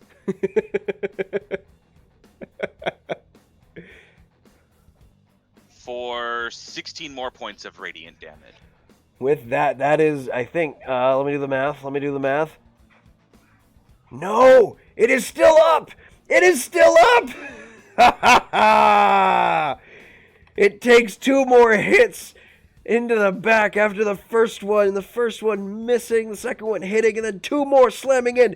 It is barely hanging on. It is clawing at the window, trying to make a racket, trying to stay alive. Who wants to go next? I'm gonna put an arrow in its back. You may certainly try. For some reason, I'm hoping Althea you would like miss. to try. That was cocked. Let me try again. Alright, that'll probably do it. I mean, it's 12, but then I've got my ridiculous bow modifier of +9, so... Oh, I think that fuck. Yeah, you hit it. I'm not even gonna... I'll roll damage real quick. Let's see. Where's my D8? What's the minimum you can do? The minimum I can do, 5. As you draw the arrow back, pull it on the bow, and just let it loose, it impacts right in the back of the skull, right where the skull and the spinal column connect, and pops out through its nose as it just falls, twitching. It has died. It has died a violent death.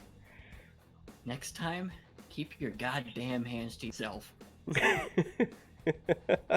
We are scary good at this. Mugen You're welcome. lets the energy dissipate, not needing to use his finger guns, All right. and will hand Davos. He wants to get within 55 feet of the doorway. The main door? But- Okay. Yeah, just in case something comes out. He's got a plan. Okay. Well, little bird buddy, you haven't scared me. I'm willing to trust you on this. Okay. Are you all moving to the front of the doorway? I'm gonna stick with bird Did buddy, but I'm Davos, gonna... did Davos, You cut out on did me, bud. Davos point out? Did Davos point out the hole in the roof? He did. Air's climbing. There's not much in the way of handholds. They're very, very small. It's almost like trying to get on the smallest of lips of stone. So for this one, I'm going to have it be an athletics check. The DC Sky is going to actually tie part of her rope of climbing around air, and then hold the rope and tell it to knot so that he can tie it up at the. Okay. Mugen gives a potion of healing to Davos. Okay. And he also pulls out his Mark II static grenade and just lets everyone know that he has it. Well, thank you, my little friend. And I'm sure you'll find a beautiful place to Yeah, stick that little Before air climbs, he's gonna show his grenade before tucking it back away, Okay. Thumbs up from Mugen. and step of the wind.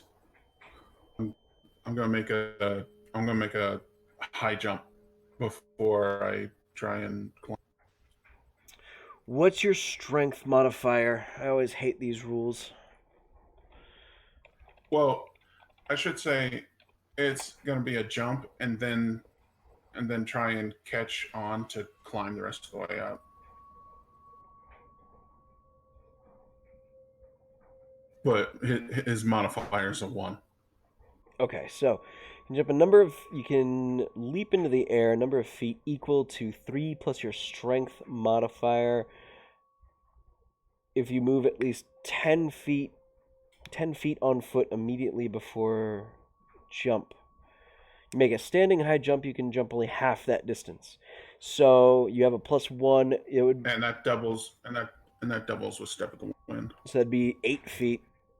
It's still going to be an athletics check to get up there and start climbing. There, like I said, there's not much in the way of lips. There's still a little bit. You're basically doing this with your fingers, getting this 18. cat's paw. Okay, that is just enough. Wait, Can Air, I join in? um, just want to point out, Air's level 9. Can he just run up the side of the building with Step of the Wind act? Isn't it a side run, not a vert run? I'm not familiar with. 9th level, he gains the ability to move along vertical surfaces without falling during. You can just run up the wall. Yeah, he can literally run up. You're the building. Spider-Man. Okay. You can just park over Yeah. up. If that's the case, no check needed. You run up the wall, not even have to burn a key point for that. You just get up there with ease, making your way to the top. As you do, you look down and you see 2 individuals communicating with each other. As Air reaches the top, Mugen, as you stand there, the front doors opens. You see an open hallway with a stairwell that leads straight up to the 2nd floor in the middle. But no one's there. The door is just opened. Yugen will tap whoever's nearest to him and point. Well, that might that be doesn't look me. very safe. Sky is waving and trying to silently pantomime for Air to lower the rope. Easy enough. Oh, that's just hanging off of him. So yeah.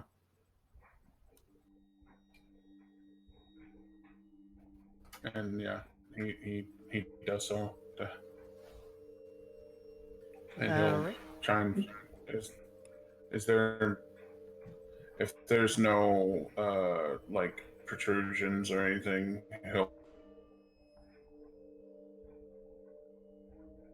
He's gonna up. if there's no protrusions to tie the rope to, he'll hold on. There's portions of the roof that's broken that you could get a knot around. Might not be the sturdiest, but I think the climbing rope... Doesn't the climbing rope create its own sturdy handhold? Yeah, Like, he doesn't have to fasten it to anything. He just has to set it in position. yeah, you That'd be basically just like stick it to something like Velcro, and it just auto holds there. Oh, well then, yeah, I'll do that. Easy enough. All right. As Aletha says that looks dangerous as the door opens, and it seems to be welcoming you to walk in. Yugen will sneak up to the same window he looked at earlier and see if they're still in there doing whatever. They are not there. Do I still see them? Walks forward and will actually start walking into the space, Okay. into the hallway. Okay. Davos She'll will do it prepare cautiously, his though. bow. Okay. Air, you do see them still there talking.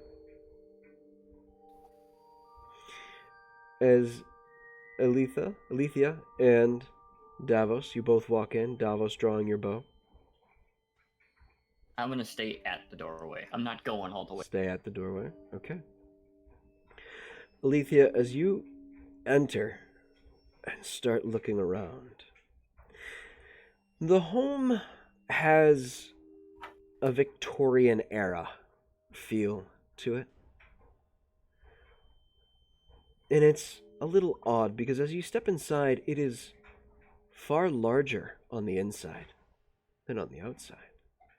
You look into the 2 rooms to your left and to your right, and they're not square. They actually have small parapets in the corners of each room that go up. create these beautiful glass sitting areas in the windows as if the windows themselves are pushed out. And you could sit there as a little reading nook. 2 in each room. You see a table, rather ornately crafted. And everything in here, in fact, as you look around, everything in here looks brand new. Looks beautiful. Looks finely crafted and made.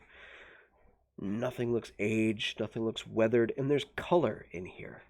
Visible color. You look down and the color to your armor, the color to your body, to the color to everything you have returns. Davos, as she enters, you still see everything in shades of gray.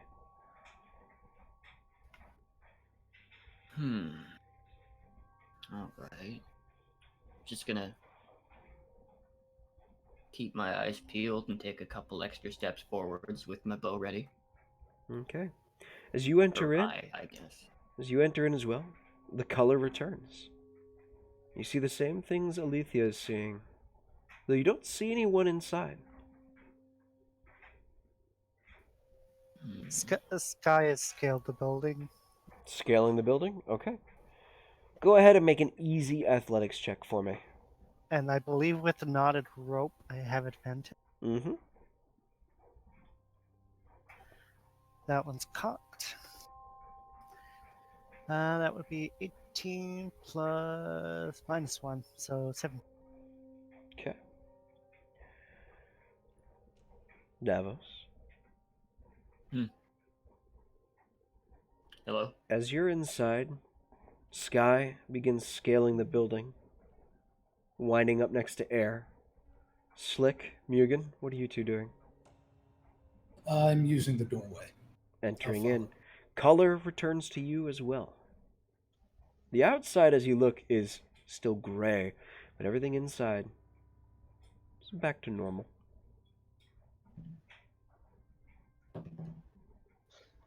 Oh, splitting up's a bad idea. And I'll go up. You go up, make an easy athletics check with advantage. Split the party, split the party. It's how bad things happen. Yeah, I mean, I climb at my full movement speed with my athlete feet. That's right, you do. Okay. With athlete in the rope? Athlete in the rope? You're fine. No check needed then. I'm okay with that. As you make it up, the 3 of you standing on the edge, the 2 figures continue to talk. You can't hear what they're saying. Can I see them on the second? Not the figures that are talking? You cannot, no. I can't see them on the second floor? You cannot, no. Mugen's just gonna walk around and start looking at stuff. Okay. Anything Mugen, shiny, he can steal. as you start looking around, you hear a whisper. Hello, little one. Look around. Which room are you going into? The left or the right? The left. Left. You look around. You don't see anyone in here, but you see the table.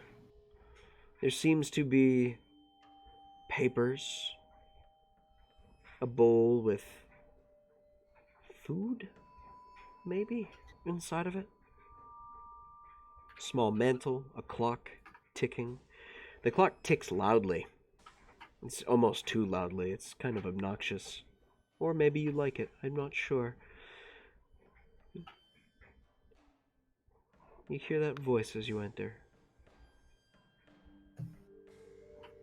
Mugen just waves to the air and then goes over to the table. He wants to see what the papers are about. Okay. Heading over. The papers are what languages are you familiar with? Common and Orin. Okay. The language is not written in one you understand. I'll just collect them. Okay. Althea will walk over and ask, "Can I see those?" Hands her a piece of paper.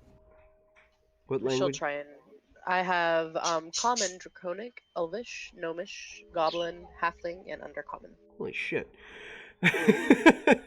Yeah, Glad we brought you along. Goddamn. me and Alethea both took linguist. Nice. There are traces of Elvish in here. More like words that the elves never repurposed. You get the feeling that this might be Sylvan. Okay.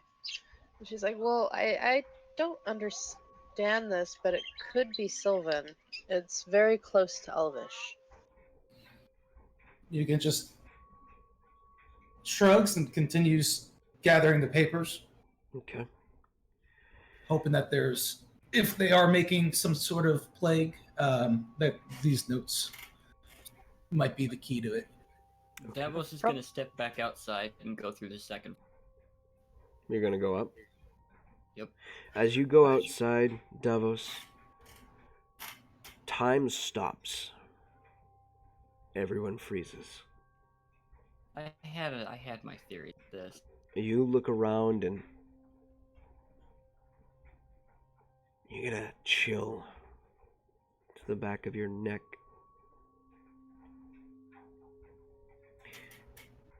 There's a figure standing before you, one you're not familiar with.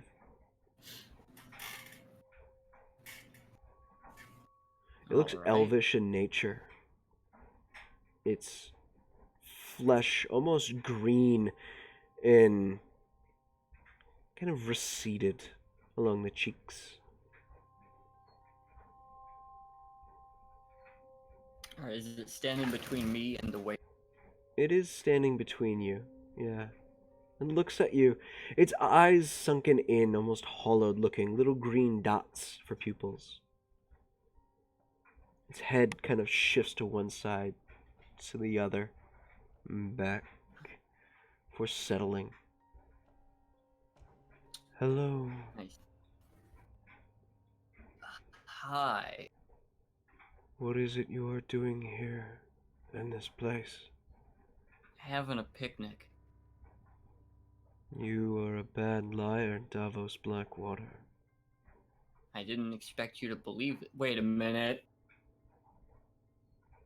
Why do you know my name? I am a representative of the courts. I see.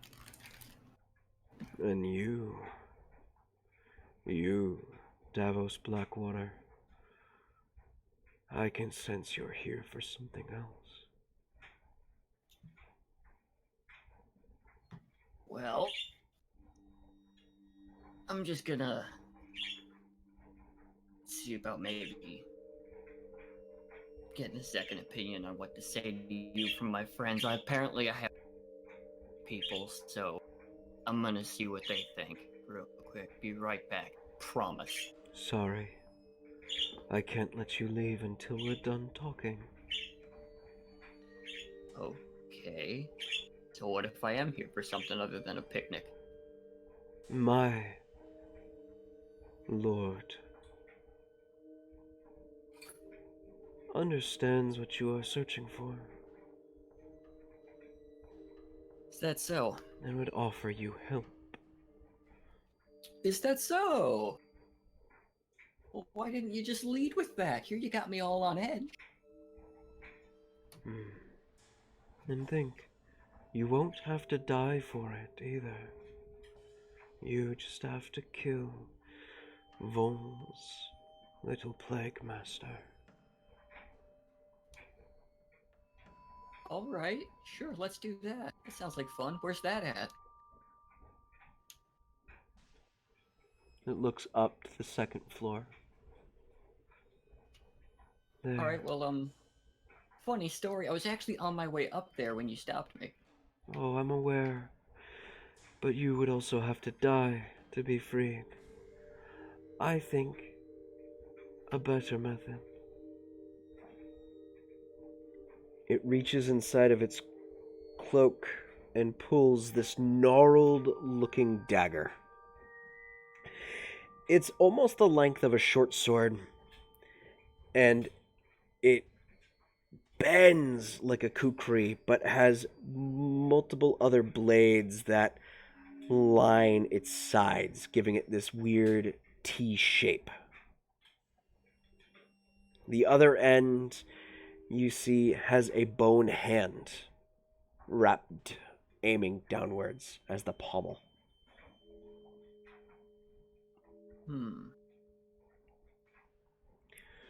As he's taking it out, I would like to take a close look at it and see if I can, using Arcana, detect anything about it. Okay.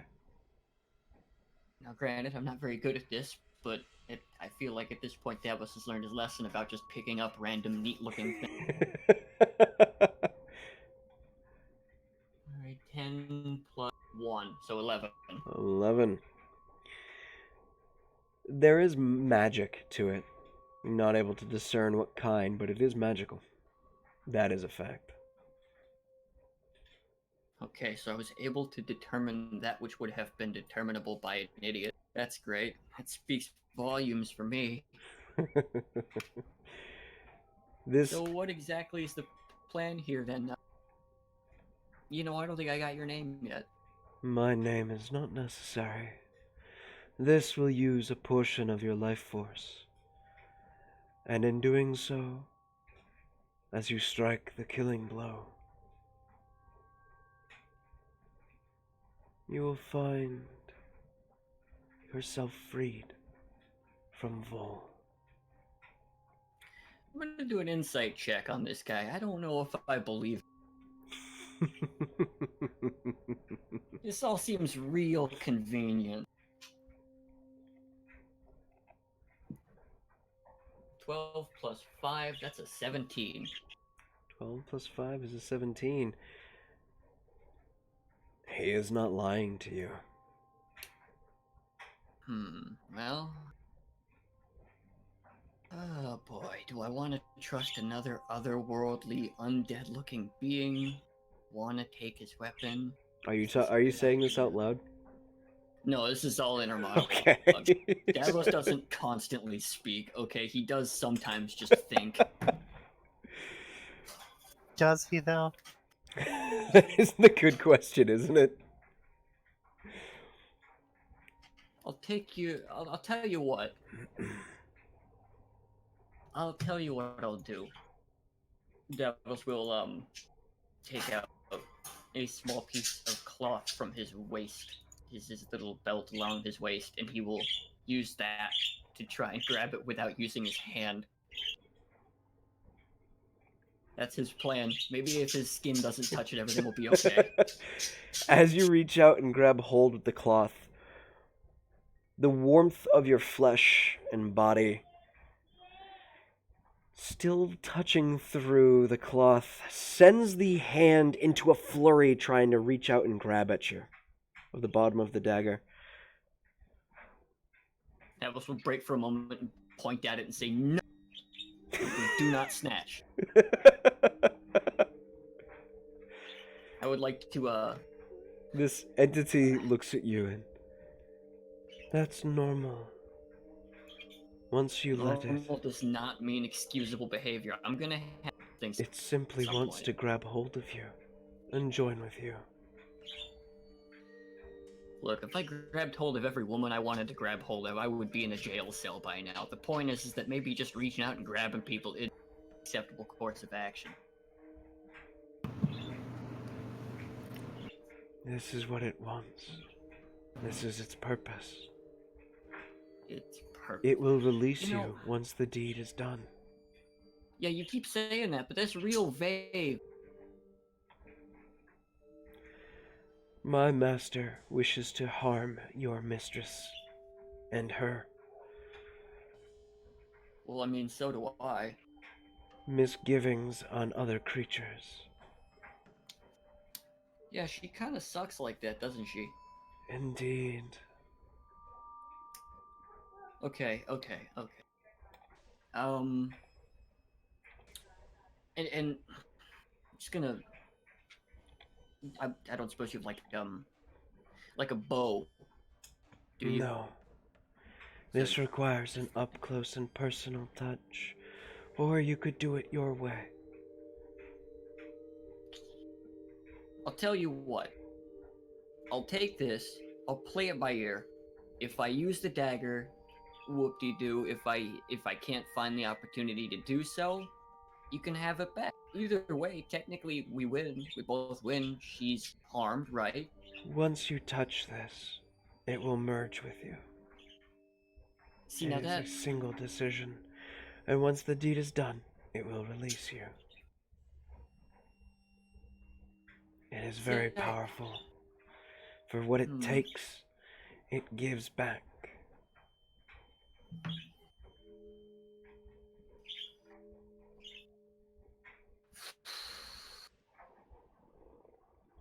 Fuck it, I'm going for it. Okay. You reach out and grab it, and as you do, the hand wriggles and attaches itself to your wrist, and you feel the fingernails of this hand bury into your flesh. It hurts for a moment, and then all of a sudden, you feel all your energy expel from you. Your maximum HP is reduced to 1. However, you feel the purpose of this dagger bury itself into your mind. This is a dagger of slaying, and it is attuned to the very thing that is up on the second floor, and you can feel the connection to where that creature is and what this blade wants to do. Alright, I think I can make this work. Do I'm your gonna go ahead best and- not to get hit. Yeah, story of my life. So, this dagger on a hit deals 6d10 piercing damage, along with your dexterity modifier, and is a +3 magical item. It requires a Constitution saving throw, DC 19, against your enemy. Alrighty. That's pretty intense. Let's climb up that there rope real careful. Like, halfway up, I'm gonna have Grayson fly up to make sure there's As- nothing there. As you go to, the entity brings its hands together and time resumes. Okay. Okay. As Davos starts making his way up, Mugen and Alethea, the two of you standing inside looking around, begin to hear a soft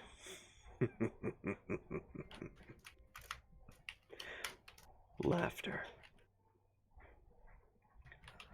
Well, look at this. You're both alone. How terrible.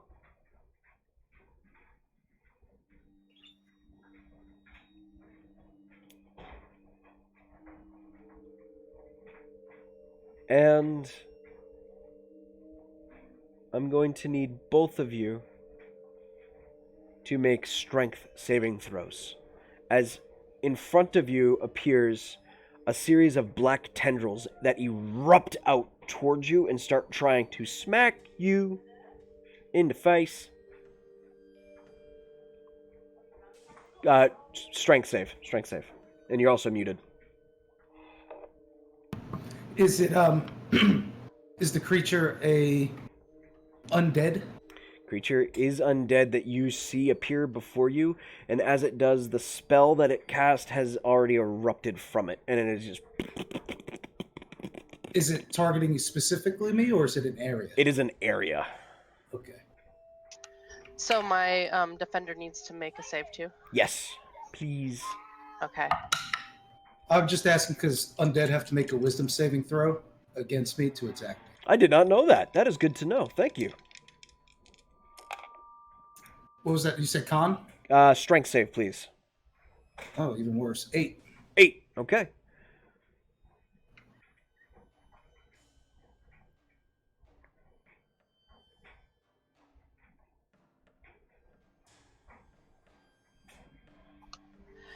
I got a 5, and my defender got an 8. Okay. Well, on the bright side, it didn't deal that much damage. Oh boy, little guy with a measuring tape. Hi, buddy. I see he went through my toolbox. He can't damage that. That's fine. As these tendrils erupt and smack into you, both of you take 11 points of, what is it again? Necrotic damage. 11 points of necrotic damage as they batter you. And with that, I need the 3 of you to go ahead and, well, I need the 3 of you, Alethea and Iron Defender and Mugen, to make initiative rolls, please. Iron Defender always acts on my initiative, so Rockin'. that makes it easy. 6. 6? Okay. 7. 7. Cool. This guy rolled a nat 1, so you guys starting off as the Woohoo! tendrils fade. This creature that you saw prior, Mugen, standing before you, a grin crossing its stretched, fleshy face as it seems to have you isolated from the rest of the group, comes to Alethea and the Iron Defender.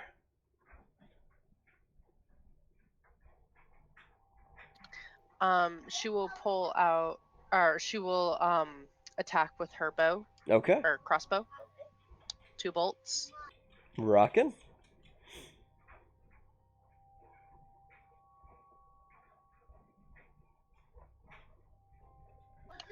First one's a 12. That The second one's a, misses, unfortunately. Yeah, both of them miss. Okay. The As you second fire- one is a nat 1. Gotcha. As you fire off both bolts, they and it shifts at an unnatural speed. It almost seems to be incredibly fast. Ending your turn, or oh wait, no, your Iron Defender is your And bonus my action. Iron Defender, I'm going to use my bonus action for him to bite. All right, the Iron Defender runs up and chomps down.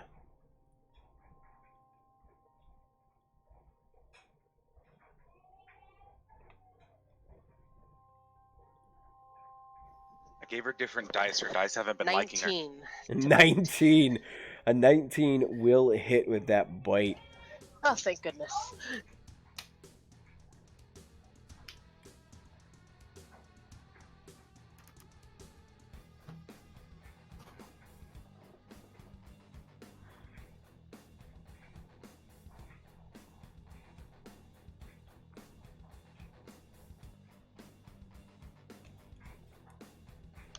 That's 5 damage. 5 points of damage. Piercing damage. Solid. Piercing. Is the Iron Defender's attacks considered magical? Just a question. No. No. Okay. One more level for that. Okay. Yeah, one more level out. As it bites in, it seems to do some damage, but not quite a lot, unfortunately.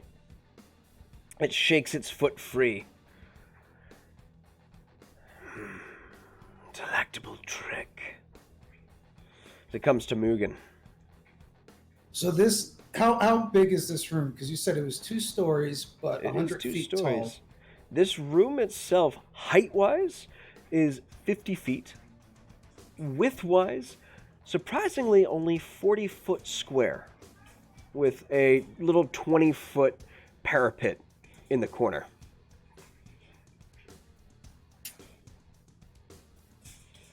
Yep, I'm gonna turn into. Gonna I'm become gonna cast polymorph on myself and turn into a grade 8. All right. As you polymorph, it looks up and troublesome. Ending your turn, or are you gonna Yep. step up to it? Yeah, I'll move. Up to Literally, it. it's a 5 foot. It's literally a boom boom. Yep. Hello, little man, kind of deal. Okay. As you change, do you Golly, make man. noise? You guys don't hear this up on the second floor. Sorry. Ooh, that made things difficult. Okay. Well, it's out of those. I'm gonna say even in your transformed form, that disadvantage still crosses over, because I don't think there's anything written in there that says it doesn't. So it's going to What disadvantage? attempt to claw at you as it just rakes out with its hand, trying to push you back. Okay, so he needs to make a will save or target something else. Okay, wisdom saving throw. Yeah. Rockin'. 14 to beat that. Does that beat that? No. Okay. So DC 16. Fails. It will then, as it goes to try and strike you, something twitches in its mind and it leans and goes to shoot at, it's actually, well, actually it's going to claw the Iron Defender. Actually, the Iron Defender is the closest melee thing to it. The first attack comes to an 18 plus 4 at the Iron Defender for 22, which I believe hits. Alethea? Iron Defender's AC? It's 15. 15, okay, it does hit. It deals 9 points of necrotic damage to the Iron Defender as it rakes into its steel hide, dealing a bit of damage to it. Ending its turn, it unfortunately is kind of... Unfortunately, it's out of spell slots. That does suck. Okay. Ending its turn, it comes back to the top of the round to you, Alethea. She will try and shoot at him again with 2 bolts. Alrighty. I just got delivered my Father's Day mug.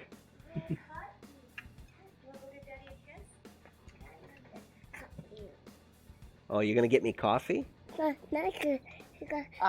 First one's a 19 to hit, That hits. and the second one is a 21. That also hits. Look at those dice. Look at those dice change. She's using my dice. My dice hate me today. I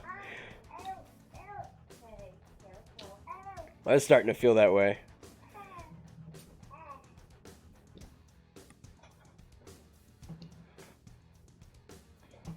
And your bow attacks are considered magical. And don't forget the day 4 of lightning. Indeed. Indeed.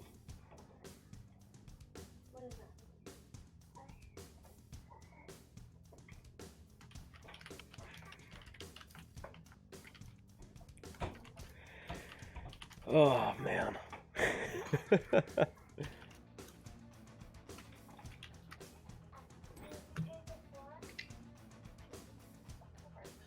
First one is 11 damage. Oh, shit. Naturally, and then plus 3. So Okay. 14 damage. Rockin'.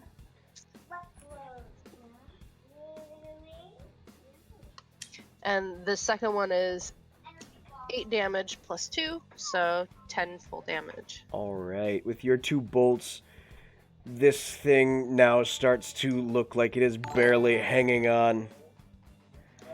Phantom Pup 805, welcome to the family. Happy to have you here. Hope you're enjoying the show, and thank you for following and the support.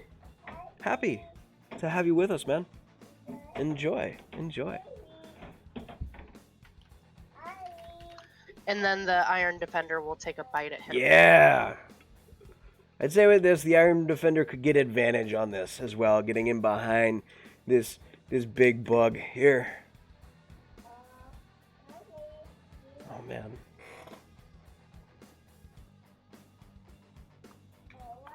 Wow, I have a D4. 16 to hit? Sometime.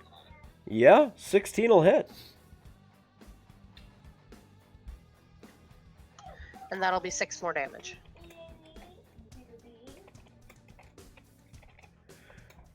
Okay. You now notice this thing is starting to wear down. It is definitely not looking like the hardiest of things. As it comes down to your turn, Mugen, you look down at it, and it looks up at you, and 2 giant fists come to meet his gaze. as they do, I will not die in vain. Can you say the same? I'm not the one dying. 17 and 16 plus 9. Yeah. Both hit. Okay. Let me get all these d10s. The grape ape. So Who's the first best one ape? is okay. 28, 29, 30, 31, 32, 33, 34 for the first one. So I that rolled first pretty strike, much max damage. that first strike, as you slam down with the first hit, there is just nothing underneath your fist except undead paste and bones. You just See you getting like the next one. Right hook, get the left hook set up, and there's just nothing. Well, he slams down anyway. And now with his primal intelligence, because his intelligence goes to that of the great ape, he is angry, and he's gonna head towards the stairs. Okay. Making your way out into the hallway. Yeah, you get about halfway up the stairs. Well, 3 more pop up and look up at you as you go to leave. One of them is going to stay with Alethea. The other 2 are going to follow you and are going to attempt, despite the issues. I'm going to take their attack advantage as they were invisible, and that's a failed wisdom save. That's a failed wisdom save. They go to fire off at you, and again, something twitches in their mind, and they all turn and focus at Alethea as they all cast. Well, Alethea, this might suck pretty bad. Is one of them next to my Iron Defender? No, they're not. They are a good at least 10 feet away from the Iron Defender. As they're getting to the door, and as they appear out and go to attack, their aim shifts. There's going to be 6 Eldritch Blasts coming your way. Sorry. Undead like me. Might not be too bad. Does a 15 I hit thought you? those were melee attacks for that ability. I thought you said they were ability. Nope, they're using 15 Eldritch Blast. They do just have hits. cast. 15 just hits, okay. So 15 and a 17 for 1 pair of Eldritch Blasts. The next one misses, 1 hits, so that's 3. And the last 2, dual 3s, so you only get hit by 3. Not bad. It's my birthday. It's your birthday. And that's with advantages, too. So I need... There's only 3 hits. I only need 3 d10s. Okay. That comes to 4, 9, 10. 10 points of force damage, Alethea, as the Eldritch Blasts impact into you from just an opening fire of shots. Mugen, what is your passive perception with the Great Ape? Passive perception, 14. 14. You do hear this. As Alethea gets impacted with 3 more. It seems that these individuals were waiting in ambush for you guys. As it comes to the top of the round, Alethea comes to you.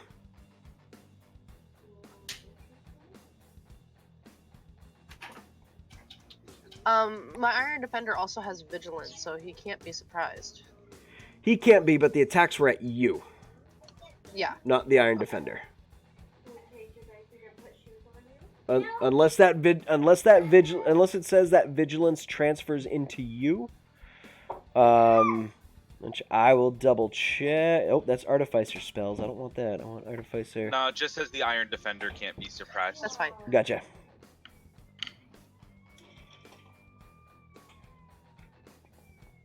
Yeah.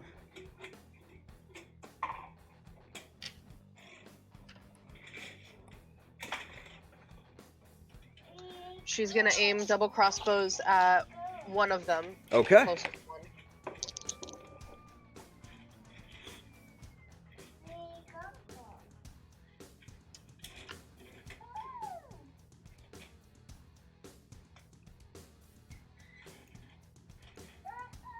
Okay, first one is 14 plus 9. Rockin'.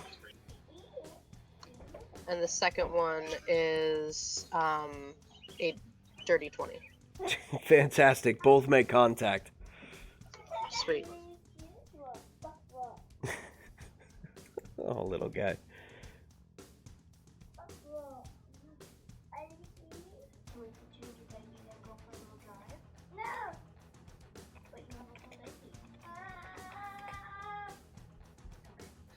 So a total of 12 damage. Total like, of between 12 the two.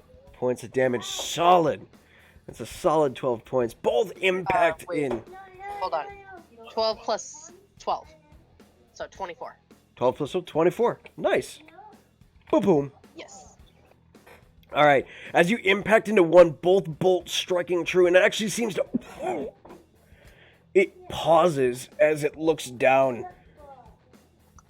And I'm going to send the Iron Defender to attack. The same one? Yes. Alrighty. Go ahead and make the attack rolls. 18. That's an 18. 18. Yeah, that hits. And that's a 11 damage. 11 points of damage. Just a half is 5. Brings it to 29. It is. That one is heavily damaged at this point. Is not looking too hunky-dory as it comes to Mugen. Do you continue up or do you turn around? No, I turn around. Since they made my job easier finding them.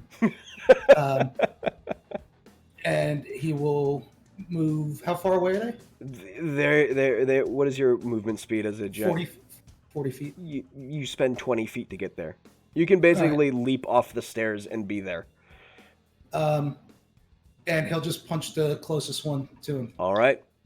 Let's see how the first. As you leap down, the closest one turns, sees you, and there's just a subtle fuck. All right. That's a 21 to hit. 21. You slam home for the first hit. Not as great damage. Is it plus 6? Yeah, so 6, 7, 8, 9, 10, 11, 12 on the first one. Oof. And then the second swing is a dirty 20 Oh, yeah, that hits. for much better. 16, let's see, 19, Shit. 19, 20, 21, 22, 23, 24, 25, 26, 27, 28, 28 points of 8 damage. Yeah, that guy with that second hit, the first one impacts into it and it stuns it. And with the second one, you just take your hand and just palm it into the ground as it just splatters underneath the entire underside of your hand. It is gone like crushing a fly. That dude's dead as dead can be. End of your turn? I'll use the remaining movement to just get a little bit closer to the other two. Okay. I want to be within melee range of both of them. Okay. Easy enough.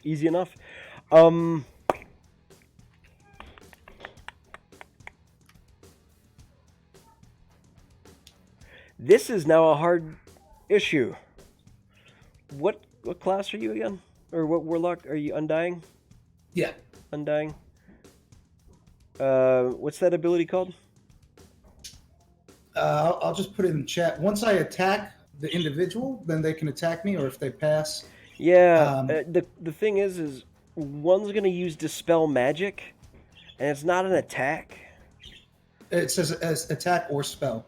That Attacker spell? creature. Okay, cool. That answers my question then. Thank you very much. Because I also have that same ability. It's among the dead, right? Where is it? yeah. Yeah. That I think might be a success. Might be. Keyword. A 16. Yep. That is just a success? Okay. It is going to cast Dispel Magic at you. And what level is Polymorph being cast at your Warlock level? It's 5th level. Okay. We are making a roll. So, it needs to beat a 15 with its spell casting modifier check, and we will see if it succeeds and gets a +5. I'm going to try the green die, and hopefully it won't fail me now. Remember, it's his birthday. Dice gods, it's my birthday. Just throwing that out there. Mother shit. Rolls a 5. Thank it you, does dice not gods. succeed. Praise the dice gods. Davis, it's your birthday. Ending that one spell, Praise Darn Jesus. it's going to, What'd you roll, DD? Rolled a 5. Okay, because I was gonna say I lied. I just looked it up. It's 4th level. 4th level. Doesn't matter. Still fails. The other one, hearing you come in the room, is gonna try the same thing. That is a scary great ape. No, not one. Fucking die. Go away. Go away. Is that one the one closer to my The one that got bit. Yeah. Okay. He's gonna take an attack of opportunity then. Your thing has Warcaster? It would be No. It would be Sentinel or something. Okay, never mind. Yeah, it's not moving away. It just turns to That's fine. it just turns to jam, and yeah, they failed. Back to you guys. Yeah, Iron Sentinel doesn't have Can I get water too? Sentinel, but it does have protection fighting. Hey, DD, Yeah, it's my birthday. shut up. I hope I nat 20 you. Thank you. You don't need to. It's 1 It's HP. gonna be on the most mundane thing. It will You're gonna be. Not funny and be like, well, crap. This It means will be. nothing. You stub your toe and die. At this point, The rock Alethea jumps comes out and back bites to your you toe. and your Iron Defender. Woohoo! These poor bastards. These poor bastards. Just having an off day, I mean, really. come on, we split the I'm party gonna, and everything. I know, right? The I first have one, one max HP, which she's may gonna still come attempt back. with one bolt to Finish it take off? out the first one. Sounds good. Like, I had great luck last night. Now it's like, no. You shut up and you go. That's 25 to hit. That hits. Remember your 1d4. Hi, Belle. Come here. Come here, Belle. Come here. Actually, it was a D6 that we all Come got. here. Up, up. No, she has a D4 added to her Arrgh. crossbow. Elemental weapon is up for an hour. That reminds me, I actually have a D way back that I just have never used. Hi. Good girl. Good girl. That's 15 damage. Well, as you fire off the bolt, it lands squarely in its head, and it is deleted. As the electrical charge just burns a hole into its Um, brain. Gods are just as interested And then to I'm see gonna what use happened. the other one, my other bolt, to shoot the second one. Alrighty.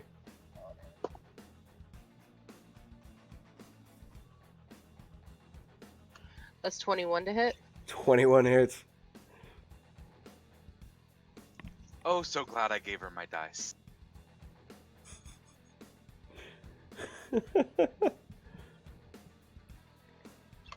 That's 15 damage. Oh, Jesus. And then I'm gonna send the Iron Defender over to use the help action to help Munin. Okay. Mugen, comes to you. Smash time. Yeah. Yeah. You have advantage on the first one. Yeah, you do. I was like, oh, cool. They'll split the party. Everything will go in my way. And the dice are like, no. Not today. Not today. It's This David's is birthday. getting obnoxious. I think that's like 12 nat 1s at this point. Warlock and Artificer OP. 14 14. for the first one. 14. Misses. It sees it coming and it's like, Oh, fuck no. That was with advantage? Yeah. Saved me Monkey, from a quick, net follow one. that jab with an uppercut. That's a 14 plus 9. Yeah, that hits. Duck into a Dempsey roll. Basically, yeah. Oh, God. 13. Oh, only 14 damage. It is still up. It is still up. And it can now attack me if it so chooses. It can. If it so chooses. It's out of spell slots. Eldritch Blast? It'd be disadvantage. Well, its only other option. It's going to claw the great ape, and it's really not gonna help it unless it like manages a natural 20, which it doesn't. But it gets a dirty 20 on that roll for You have minimum disadvantage fucking damage. as a reaction. DD. Yeah. Her Iron Defender's imposing disadvantage as its reaction. With Yeah. its defense and pounce ability.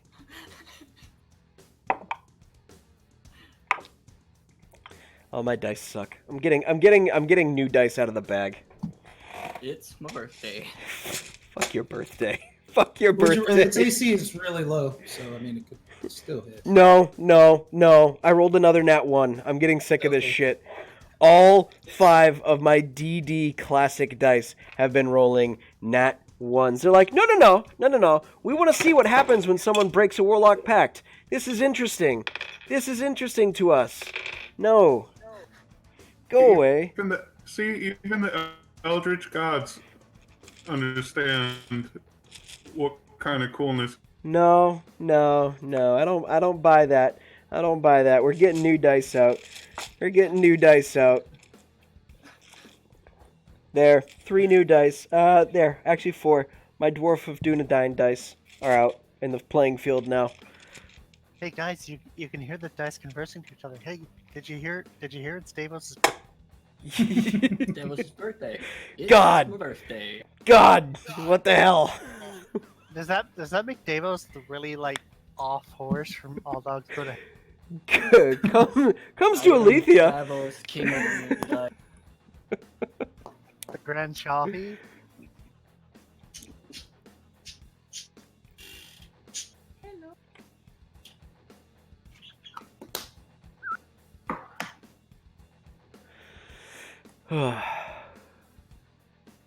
What you gonna do, Alethea? Comes to you. Oh boy. 15 damage She's with gonna crossbow. hit it twice. Alrighty. I'm gonna have to go back through and rewatch this and see how many nat 1s I rolled. Oh, where's that nat 1 count? Didn't we used to do that? We did used to do a nat 1 counter. We did.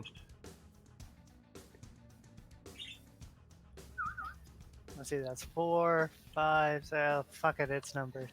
Okay. First one is a 25, and the second one is a 28 Let's roll damage. to hit. I think they both hit. Do Do I even have to say it at this point? It's your birthday. I'm gonna Yeah. fucking cast Blight on your ass. I hope you know that. Finger like of that. death. Finger of death. But I have 1 HP. Finger Of death. Makes it Well, that you much know, easier. it is 18 undead, and I damage have total. That second shot, that first shot you fire, and the second shot both land in each of its eye sockets. It's just falls back, dead, lifeless, gone. This is just the medieval version of the movie The Expendables. Yeah, it feels like it, man. Like everything. Feels fucking like Just it. gotta The stop bad them. guys can't hit shit to save their lives. I also Alrighty. couldn't hear shit earlier. Ending combat for you guys. Are you guys gonna start heading upstairs? Oh yeah, I'm running up Yes. the stairs. All right. As the two of you start making your way upstairs, Davos, in this time as combat's been going on, Davos reaches the top of the rest of you. What are you guys doing? As Davos was climbing up, Slick was gonna sneak up to see if he can hear the conversation between the two. So you're gonna have to sneak down. So go ahead and make a stealth check as you try and slip yourself down there quietly. Or are you gonna use slow fall to get down and try and like tuck and roll? Fucking monks. Or do you not I'll have do- slow fall yet? I have slow fall. Okay, cool. How far down is it? It is 50 feet down. And how many feet can you fall before you start taking fall damage? You take 10. half damage. You take half right, damage but from slow fall. I get 25 feet with slow fall where I won't take damage from that. Yeah, so you'll Plus take. whatever you normally don't take damage from. So you'll take. I thought it was more than that. I thought it was like 50 feet. Am I wrong? It's level based. It's level based. So like air cannons, slow fall is way cooler than my slow fall is. So you would end up taking 2 die 10, because I make falling Yeah, I'll lethal. climb down. Okay. I don't think falling's lethal enough. I mean, like, have you dropped 25 feet before? I have. It hurts if you don't land right. So as you That's slowly. 22 on stealth. All right. 22. You feel that you slip down rather quietly. As you do, you start getting closer. Go ahead and make a perception check. And while he's slipping down, Sky's turn to greet Davos, raise a finger to her lips, stops, sees his hand, blinks. What the actual... What? Just no. That's not 1 4 total on that perception check. You hear nothing, but you do hear muffled voices. Davos will just smile and say in a quiet voice, "Don't worry about it." As you Oh do, my dear sweet God! as all you- the as you men are sit there, killer idiots. you I want to say Law every time. Slick, you watch as the one that's sitting up against this table turns and makes its way towards a closet and opens it, leans its head back, and you watch this twisted, thin-skinned smile stretch as it grabs this green liquid glass container that has a hose attached to it and what looks like a nozzle for a flamethrower at one end as it starts to put this backpack on. This wicked smile stays across its face, and you hear, "Voles will be done." All right. While we're up on the roof still, And it's starting to I'm make its going- way for the door.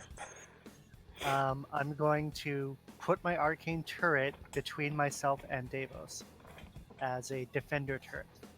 Okay. I'm gonna have Grayson try to keep eyes on.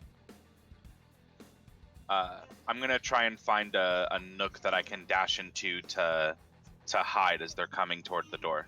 Okay. I'm Make gonna a. run up and Hulk smash. At this point, yeah, I'd say at your movement speed, that is easy enough. Go ahead and make a perception check to see if you can find a nook to hide in. There for me, Slick. 14 on perception. You find a small corner that isn't really a comfortable one, but you do see that there is there's a nice little pile of organs that is kind of tall enough for you to hide behind. Perfect. Let's go hide. All right. As you do, the one with the flamethrower goes to open the door, and as it does, you are just reaching the door there, Mugen. And I'll let you get one smash in before we have everyone roll initiative. 13 plus 9. That'll hit. Oh, Davos, as my turret comes out, you get 11 points of temporary hit. That's pretty good. 27. 27. As you come up and swam, punch into it, it staggers back. And let's roll initiative. And I need a little bit more upbeat music for this. We need the L Magica. Air, you're still up on the roof too. Air, you're still up on the roof too, right? Yes, but he's going to be dropping down soon. Yep, but since I put my turret up, you also get the 11 temporary hit points. Oh, nice. Alrighty.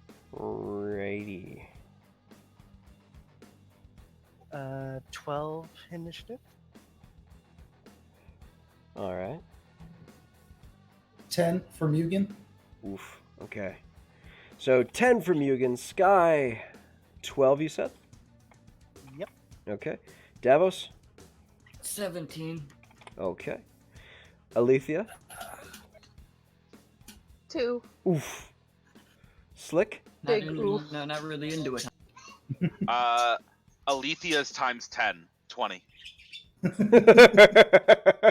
Oh, Air? Somebody. How swearing mean. to Air's a little taken aback by Davos's new accessory with a 9.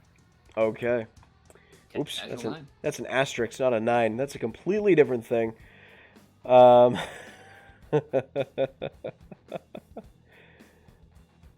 Alrighty, we're adding this to the game. This is my preferred soundtrack for something this epic that's about to happen.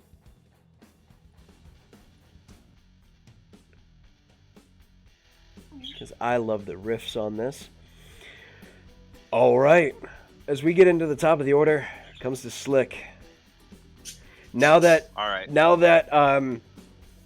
Mugen has entered in the form of the Great Ape and punches the one with this green flamethrower tank on its back, it staggers and holds and goes to raise the flamethrower like attachment to this tank. You see the one that was in there before kind of turns its head and looks as it now begins to conjure something within its hand. What are you gonna do? Okay. How far away am I? That would put you at about 40 feet from that stealth position. No issue at all. I will leap out of my stealth position and close the distance to melee to the guy with the flamethrower. Okay. That's all 40 feet of my movement. Alrighty. And I'm gonna take 2 swings at him. All With my right. quarterstaff. Quarter staff swinging. I love it. That's a 19 and an 18. Both hit. Perfect. I'm gonna use Stunning Strike with the first one. That's cocked. That's better. The first one is a 16 plus Constitution. It's a base 16. Yeah, it saves. Okay. Dex is my good stat, not Wisdom. At least so far. Yet. Keyword is yet. So that's 8 points of damage from the quarterstaff swing then, and I'm Rockin'. on the second swing. Actually, fuck it. On that first swing, it'll be 13 points of damage. I'm gonna use Fury of the Small. Fury of the Small! Love it. And then second one, I'm gonna go ahead and blow another key point and try and stun him again. Okay. Your spirit animal, Gary Coleman, is with you. Nah, Vince Troyer. That comes to a 15 this time. I'm I don't so like these mad new that you dice. always save against me, DD. I swapped dice to do it too. You save against me on Tuesdays. You save against me here. It's 11 points of damage. I don't like these dice. And you come in with 11 points of damage. Come on. Don't worry, 48. guys. It's then- okay. It's Davis's birthday. I will use my bonus action to disengage using my Nimble Escape racial feature and run 40 feet back to where I was behind the Great Ape. Not behind the granite, but behind the organs and shit. Yeah, well, just 40 feet away. I don't really want to stay close to this thing. Probably a good idea. Comes to Davos. Alrighty, so this is just some guy, right? This ain't who I'm here to kill. The guy conjuring something? The guy conjuring something, or the guy with the tank? The guy conjuring something. No, that's the one you're here to kill. How far away is he? And is he in my line of sight? He is at a 50-foot drop down to the ground. Crap. Okay. He's conjuring something though. That's bad. I assume that conjuring that kind of thing can be interrupted, right? Question is, do I want his attention yet?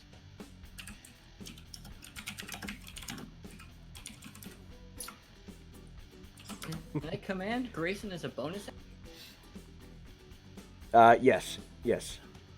Alrighty, I'm gonna have Grayson go fuck with Mr. Conjuring that dude, and then I'm just gonna, Eldritch Blast the dude with the tank.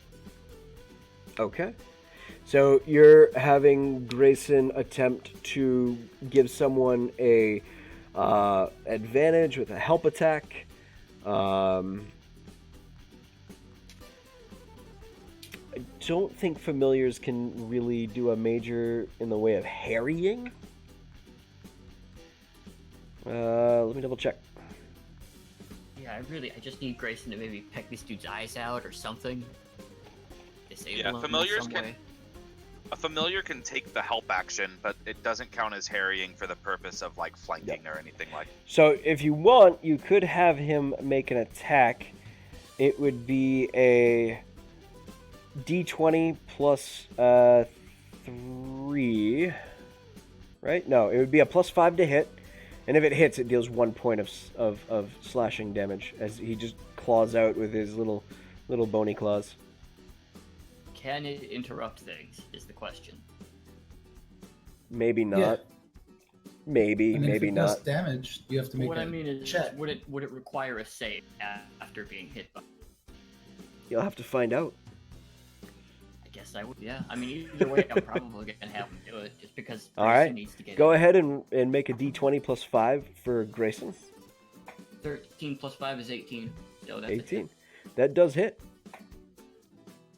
It deals 1 point of slashing damage as it tears into the flesh of this thing. It turns up, looks, sees it, and sees you, Davos. Hello. Don't look at me. I didn't do that. It's the bird. Is that ending your turn? Or actually, you're going to make an attack, you said? Yeah, but first, I think what I'm gonna do, so I don't forget to, is there somewhere I can stand where I can still see the dude with the tank, but the guy downstairs doesn't have eyes on me? You'd have to kind of hang off the side of the building after making an attack. That'd be about it.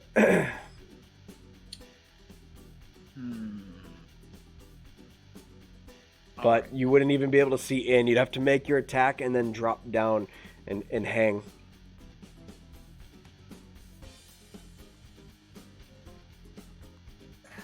Alright, let's do that. That sounds like it might work.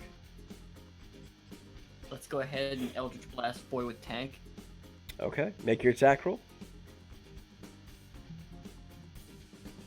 Okay, well, 18, that's not even modified. Pretty That sure hits. that will hit. Yep. And then a 14 with the modifier is 5. So Yeah, that hits. 19. Alrighty, and then 2 d10s. Is that per blast? Mm-hmm. No. No. 1d10, 1d10 per Oh. blast. And if you have agonizing blast, you can add your Charisma modifier. charisma mod to damage. But if you don't, nope. I actually do have agonizing blast. Solid. So 7. And another okay. Lucky number 7. So that is 2 7s. Each one has +2, so 9 and 9. That's 17 damage. 18, but good try on math.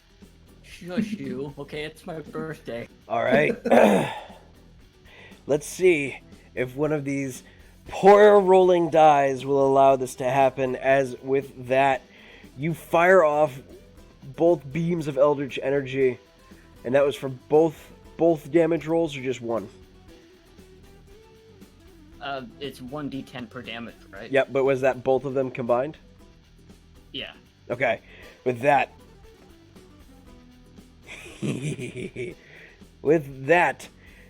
you hit the tank, and it bursts into the guy, and as it does, I thought he Alethea. was hitting a conjuring guy. No, he was targeting the tank guy. Also, how do I hit his tank? He's facing me, isn't he? I'm shooting him in the. The guy with the flamethrower? No, he is facing Mugen. Oh. Yeah. Oh boy. Yeah. As you do, Oh. Alethea, how were you Were you doing your best to keep up with Mugen? Yes, I was. Okay. As you hit, he falls, and as he falls, the tank impacts into the ground hard, cracks, and lets out this deep, revolting green fog that fills. And I need both Mugen and I need both Alethea to both make Constitution saving throws, please. 16. That is a success. That +4 con is grade 8. Hell yeah. 22. 22. Solid. 2 successes. That's It's my gonna birthday. bring that damage down pretty well.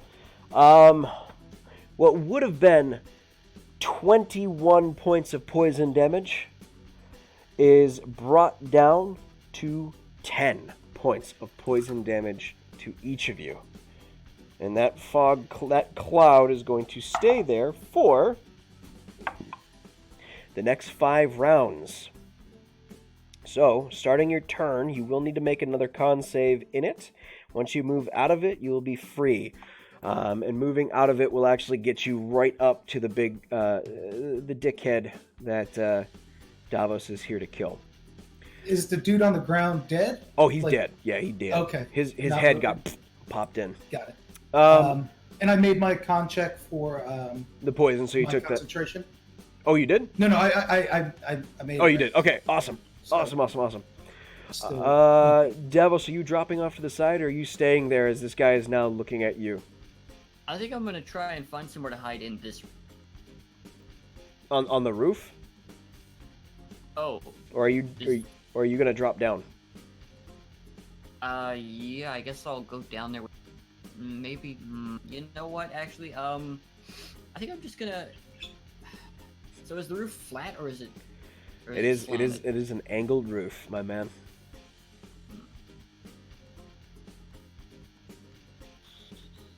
I know what to do. I'm gonna go to the other side. Just gonna go over the top and hide away from this. So as you attempt to go and hide, trying to get some cover, you will get half cover, changing the angle, doing your best while still staying on the roof. And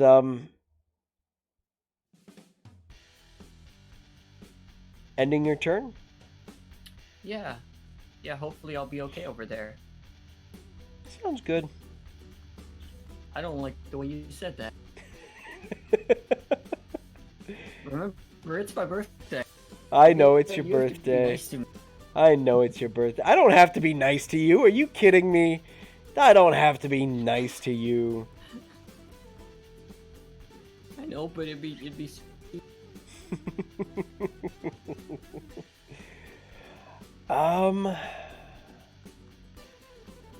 What is he going to do? What is he going to do? You know what? I know exactly what he's going to do. That's easy for me to decide.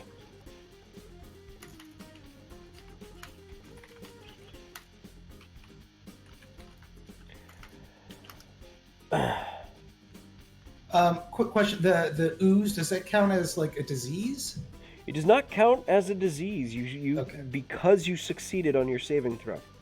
Oh, I asked because I have advantage on saving throws against disease, Gotcha. so I Good. wasn't sure what it was made up It of. once you fail the poison, or once you if you fail the con save, you are then contracted a disease. You would have advantage to save against the disease Okay. afterwards on all checks. We are going to. Yeah. It's going to, as its bonus action.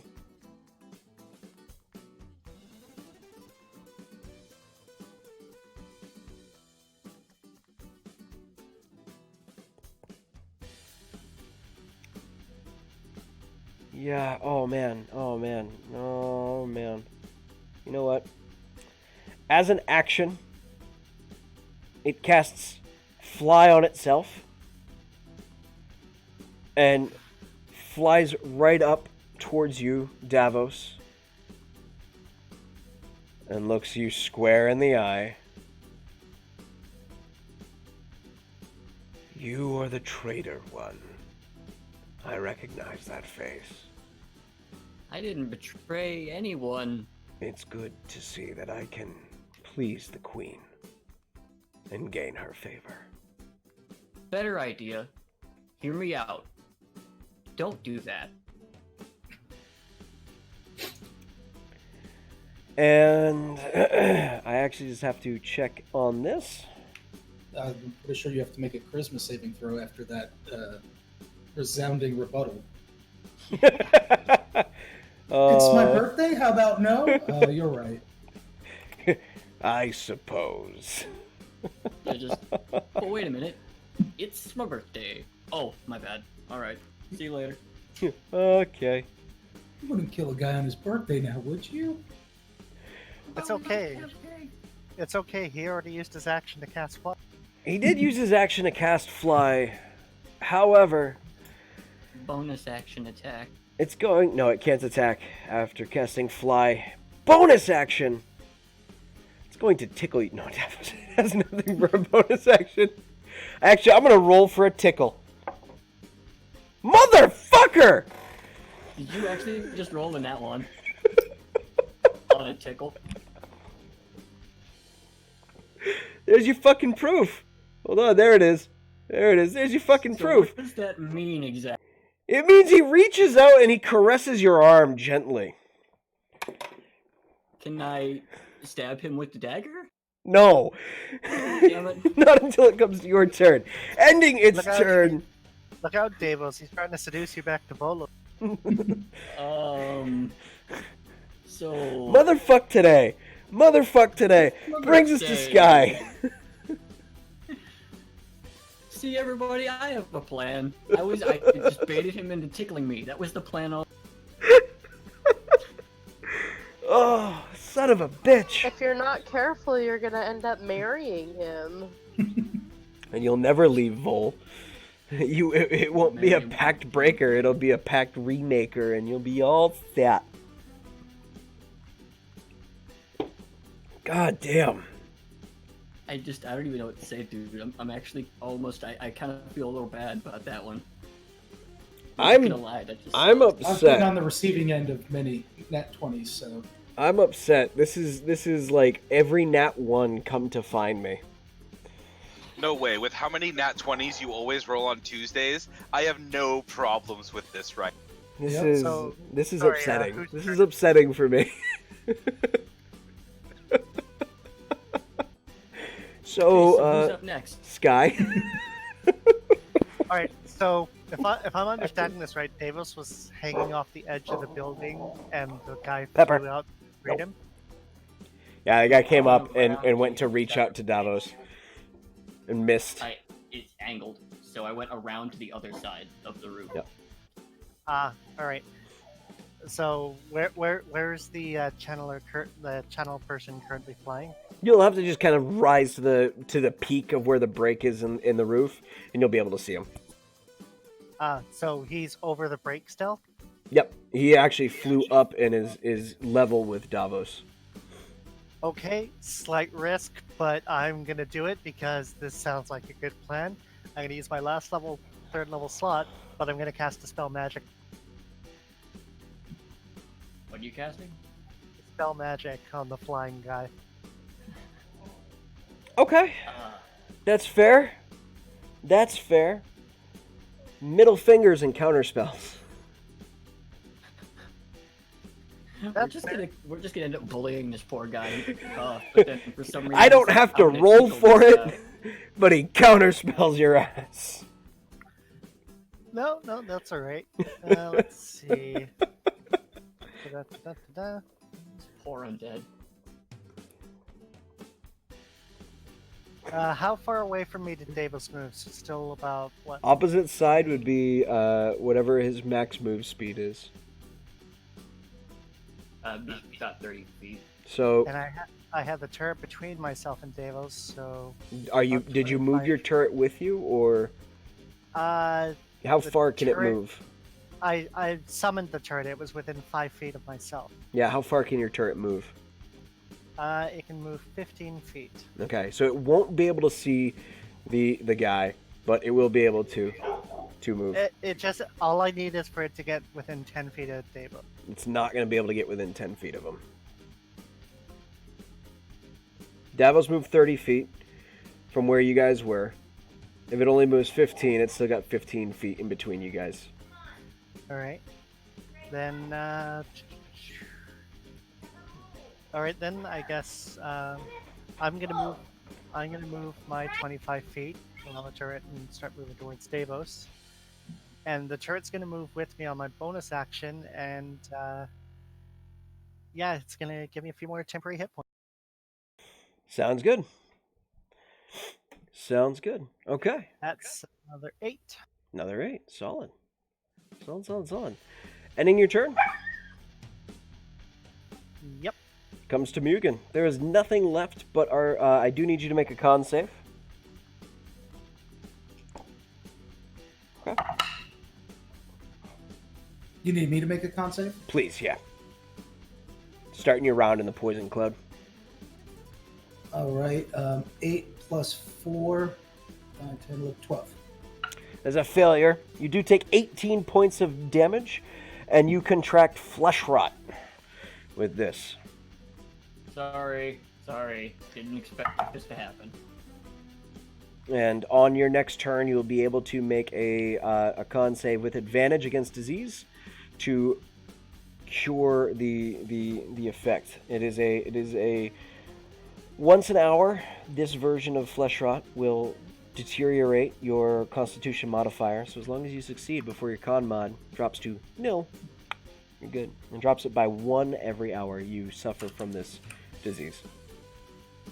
All right. So on the top of the next hour, you will be able to make a check. And as long as you don't fail, you're good.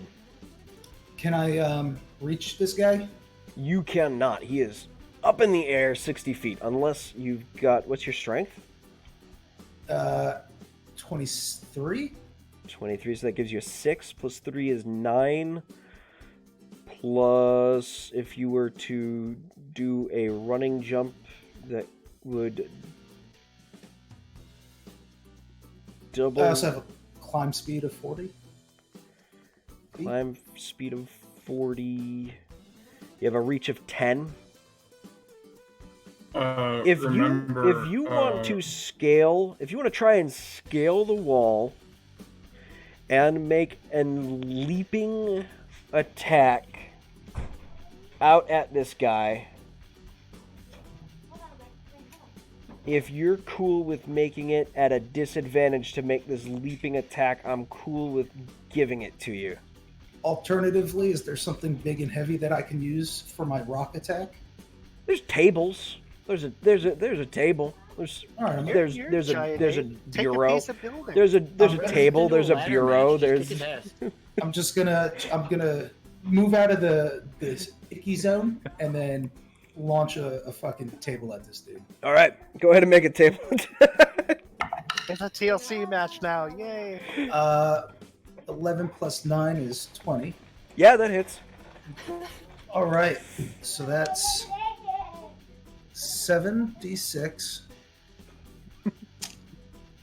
This is the worst my dice have ever been.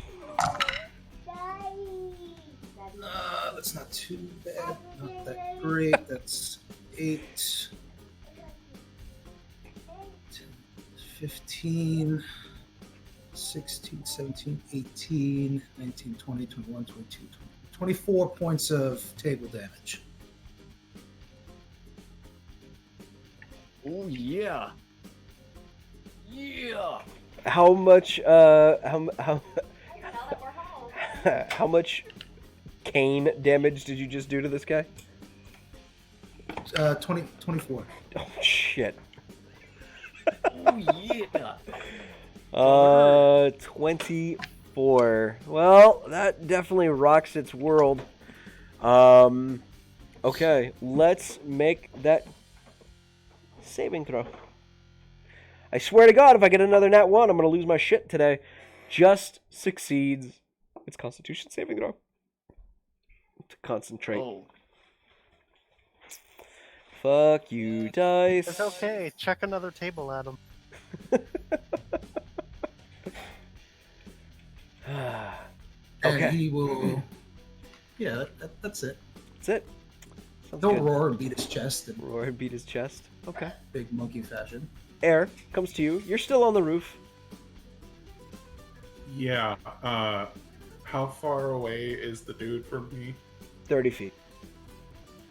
But you'll have to go up up to the top of the roof to see him. Okay. I'm gonna go to the top of the roof. And at the top of the roof, how far away is he from me? He's about 10 feet. Okay. He's gonna get. Yeah. He's gonna get 2 searing bolts to the face. All right.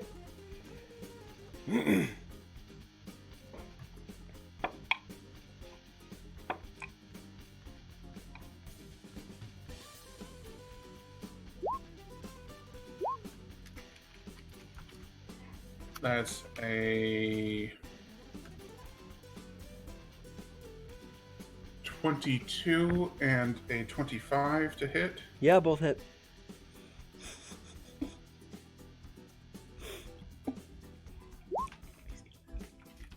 That's a 6 damage. How much? 6. 6. Da-da-da. Okay. Or no, I did that math wrong. That's 9 damage. Okay. Oh, hey, buddy. Buddy. Don't go ripping the iPad. 9, first one hits. Impact bursts on him after a table. No, that's 9. That's 9 total. Oh, 9 total? Okay.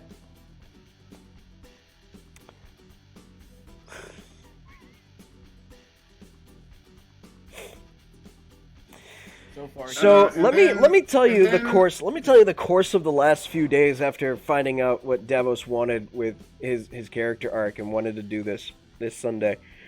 I put in a lot of time and I put in a lot of effort into planning a really cool session and to making sure that it would be a challenging fight for you guys. And it would be rather hard and difficult and would put you guys to the test. And there would be things that you guys would be fighting that would actually be a challenge, would hit you, possibly knock a few of you unconscious. And this motherfucker fails his saving throws.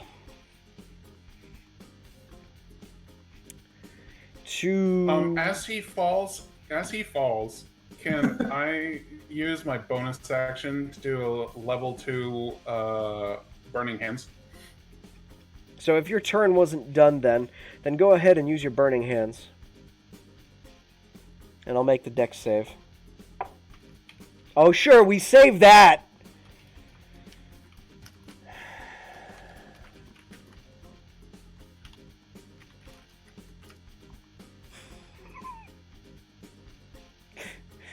Okay, DD plans at least you made a save, right? It's okay. plans a cool encounter, plans a cool session. Comes out like I underestimated everybody, and fucking dice hated me. That be a total of 19. Cut in half would be another 9 damage. Yep. All right. So.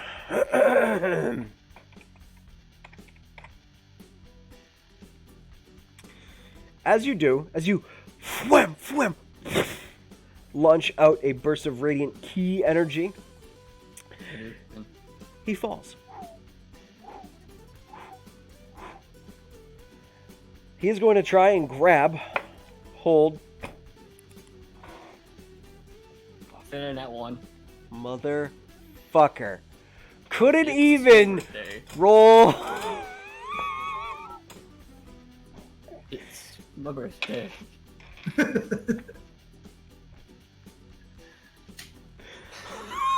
Maybe you spill this, it might work out better. Which is a sentence no one should ever say.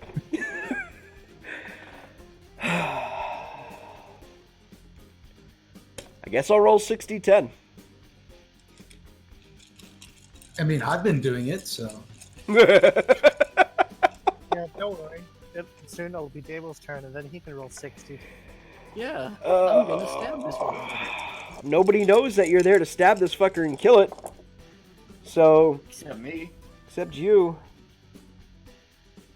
Oh, come on, really? Is it all 10s? Please say it's all 10.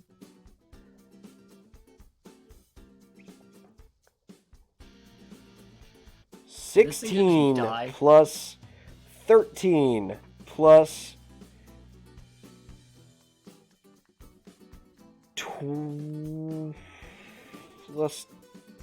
19. You lord. This thing gonna survive the fall? Fucker. It falls, crashing into the ground with several resounding crunches, its body falling relatively limp into the ground. It shifts and still moves. And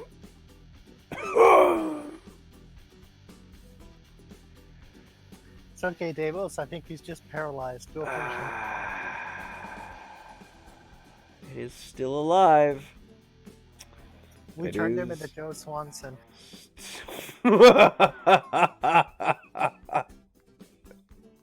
Would someone mind if I just kind of climb down and stab this bitch in the chest? Why not just dive down and stab him? I mean, Because that's a far fall. We just learned that.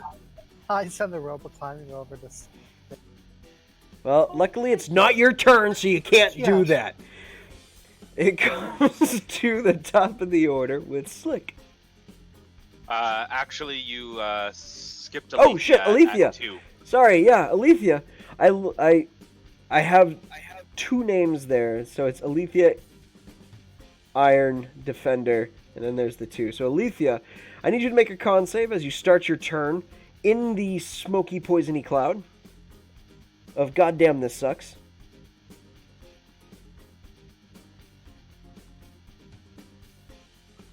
Does 19 pass? That is a success. That is half damage. Yay!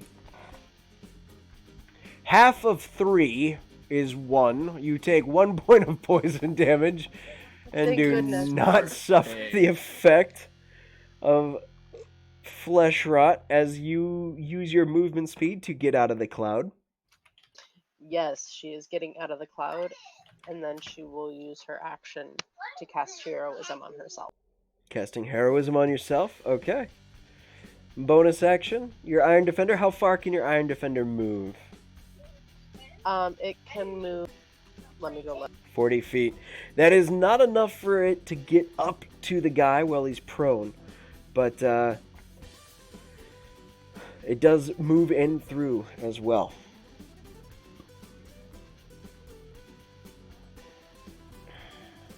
Is that ending your turn? Yeah. Alrighty. Comes to Slick. So, and at this point, Slick has no idea that Davos needs to kill this guy, right? Correct. Yeah, I'm gonna come out and sunbolt him twice. It will be at disadvantage because he is prone. Ooh, can I get to him with 40 feet of movement? Yes, you can. Just barely. Okay, then I will come up and whack him with my staff twice instead. Alright, with Well, advantage, please. Wouldn't Davos be able to see him running up? You on can the see it. ground? Do you want to use your reaction to shout something? You better believe I want to show my reaction. My reaction's gonna be, "Hey, whoa, whoa!" Kill So, him. That's you a big hear- part of this. You hear, whoa, whoa, whoa, whoa, whoa, don't kill him.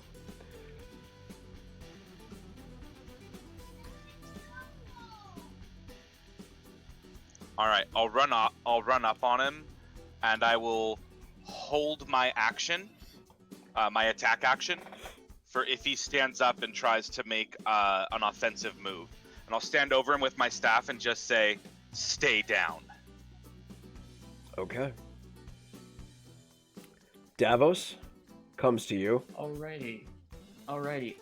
Let's see here. I'm 100 feet above the ground, right? You are 50 feet above the ground. Alrighty. I will climb 20 feet down and then Misty Step the rest of the way up to him. Okay. And then I'm just gonna, use my attack action with that dagger. Alright, Plunge you it have into his chest advantage. a couple times. You have advantage.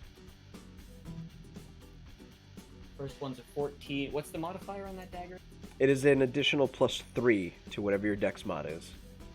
Okay, so And 14 your plus proficiency 3 mod. So plus- you have your okay, so full that's a normal dirty attack 20. mod +3. Oh, my full attack mod +3? Yep. Well, I mean, it's over 20 now, so... Okay. You have advantage. And then this is the advantage roll. I mean, still this first roll was This is higher, where he so hits a don't- natural 20. I mean, I'm waiting for it. Here's the second attack, because I get to take 2 attacks per action. Okay, that's a 17 unmodified. Pretty sure that hits. Come on. Where's that nat 20? No, it's a 19. Sorry, everybody. Sorry. So close. Didn't quite make it. Yeah, what a loser. Now you only get to roll 12d. 12d10 plus dex mod +3 twice. So. Okay. Hang on, let me get some more d10s out. I only have one. I don't Go think- ahead, you know use what, I'm just Phyllis. gonna use Phyllis. I'm just Yeah, gonna use Phyllis. She's not gonna screw you over. So what At am I? this What am I point, taking for this? well- I forget how to actually. Exclamation Like- point R 12d6 plus twice your dex mod +6. 6 plus. So, like that.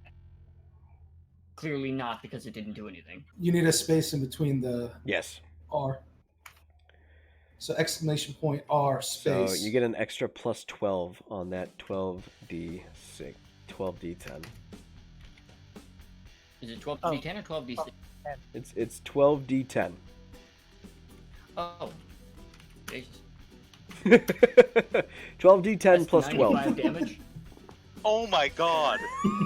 That's 95 damage. Okay. And you know what? I'm gonna throw a d6 on top of that. Yeah, it's an extra 1 damage. That'll help. 96 Okay.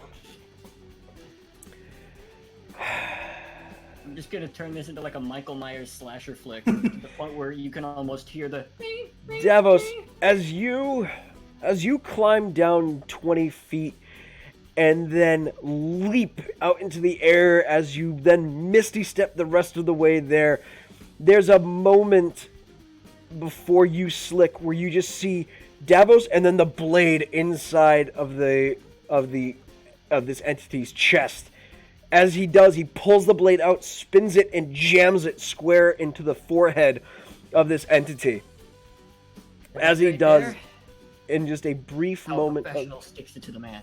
in just a brief moment of seconds, you watch as this entity begins to crack in places. And this red light begins to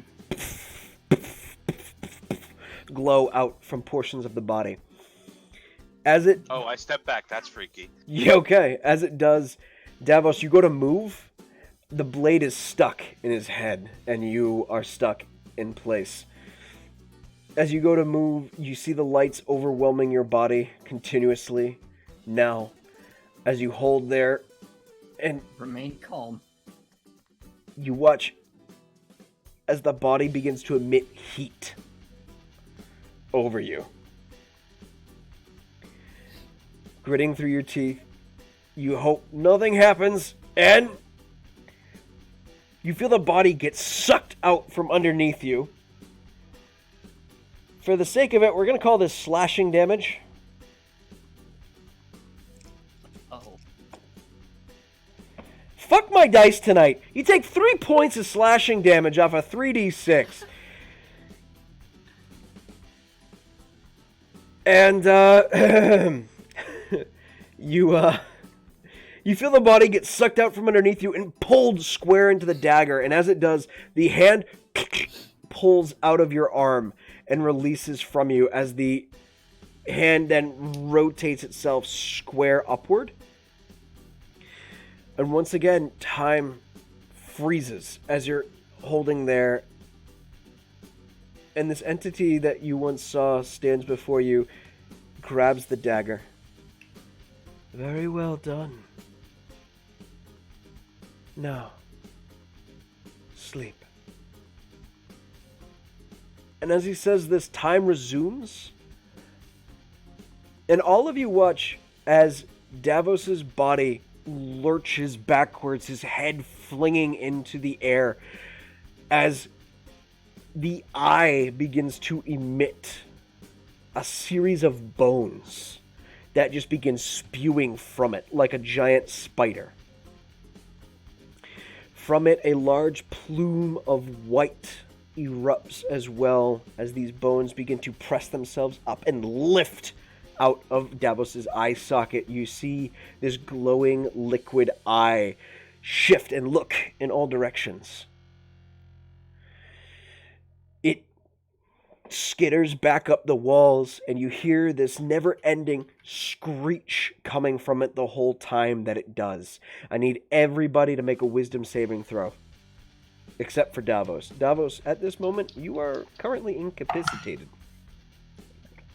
I see. This is fine. 19. 19. 4. 4. 5. 5. But it's my birthday. 7. 7.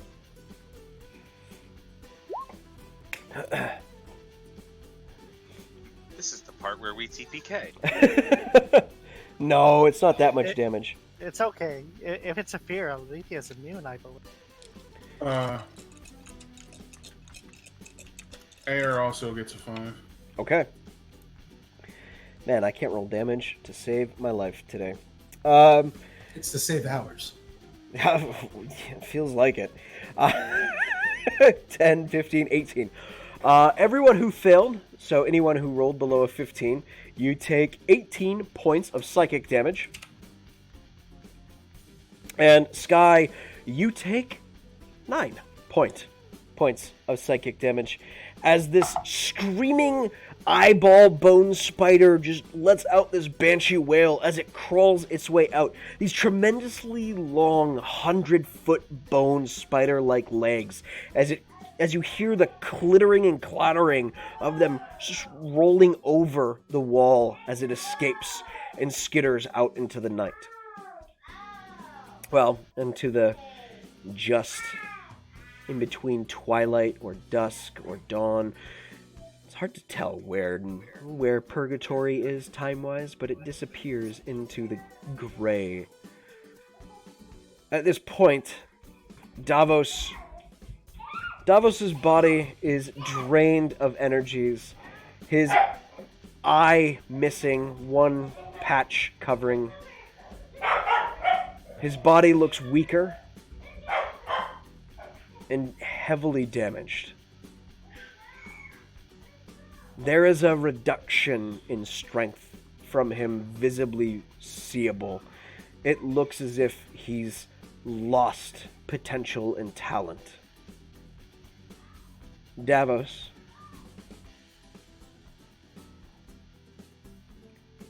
Yeah?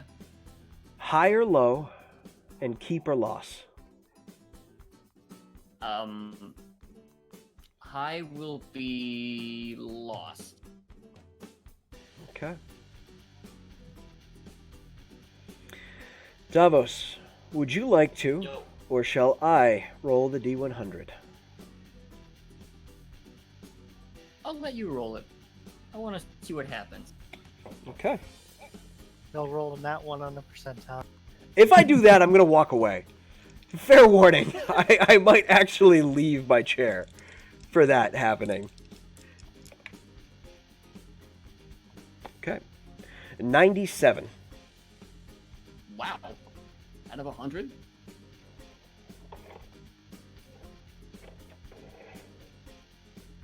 Yes, Huh. 97. Huh. Alright. You, Davos, no longer hear a voice in your head. You no longer feel a presence in your body. Everything feels empty, cold, lifeless. As you slowly begin to come to, memories are fuzzy. As your time as a warlock of Vol, they're there, but not at the same time. There's just this lingering emptiness. You feel your body drained of strength. You feel a very familiar cold, wet sensation on your lips. You remember being held tightly by hair. Oh, Christ. I'm reliving this now, am I? Okay. The memories I can't of see, right? your time awakening after that are hazy, but they're there. So I can't see. You are blind once more, and Hey, does that mean I finally get my blind sense? You promised after 3 instances of being blind I'd get it. And that's number 3. hold on a minute here. You Priorities, man. you hear the echoes of your allies. You hear a screech in the distance, leaving. You remember everything you've done, but the memories are just kind of hazy, like a drunken stupor. Oh, been there, done that. I'll just pretend like I know what's going on, like I used. You do know what's going on, but the memories before this moment are just kind of a little fuzzy. At least the ones pertaining to Vol. Ah, right. I see. There is an emptiness that is like a gaping hole in your chest. Something has been stripped from you. Davos will stand up. As you stand, little you hear a wobbly. voice. I will remember this. I will drink to this. I will have your soul, Davos Blackwater. Yours. Not if I sell it to someone else first. And that whore of a changeling. And the Doesn't sound voice like somebody's real happy. fades Okay. away. In this moment, Alethea is unconscious. Is there All right, anyone on the ground who can... Mugen. Davos can't really see, so he's not really helpful here. Are you dropping... Mugen will drop Polymorph and cast Spare the Dying. Okay. You cast Spare the Dying onto Alethea. Alethea stabilizes. Are the rest of you climbing down? And then I was planning on climbing down, running over and cure woundsing. Okay. All right. Good. Air just drops down Spider-Man style. Okay.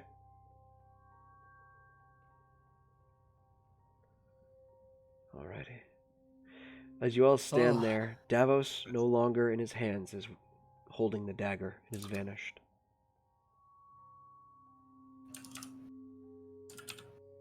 And Davos looks to be blind, and the floor is yours. Can we go home? I think it's time for a drink. Mugen nods his head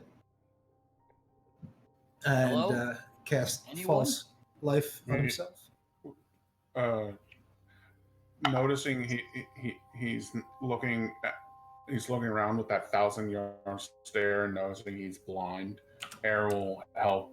Air will throw his arm over his shoulder. Davos, not prepared for this whatsoever, given no warning, will actually take a swing at whatever just tried to touch him. Okay, make an attack roll. Disadvantage. I'm sorry, but Davos doesn't like being touched. But he doesn't know what's touching him. It's nothing personal. Okay, that's a nat 1, so I'm probably gonna punch myself now. you swing out. No, and it's just Air swinging. catches it. It's just swinging at Air, and Air kind of catches your arm and lowers it. Come, friend, come. It's me. Oh, Jesus, man, don't fucking do that. Don't just grab people. That's how you get hit. You're lucky I'm blind. Sky's going to just gently waft the now open flask of alcoholic Dawn's Rise beneath Davis's nose. Okay. Alethea, you also come back with 10 HP.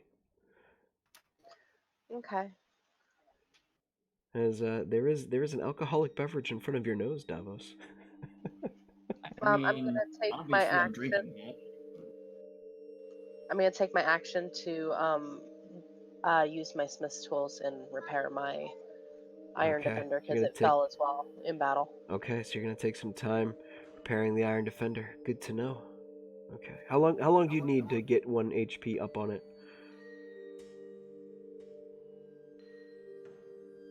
It says 1 action. Okay, cool.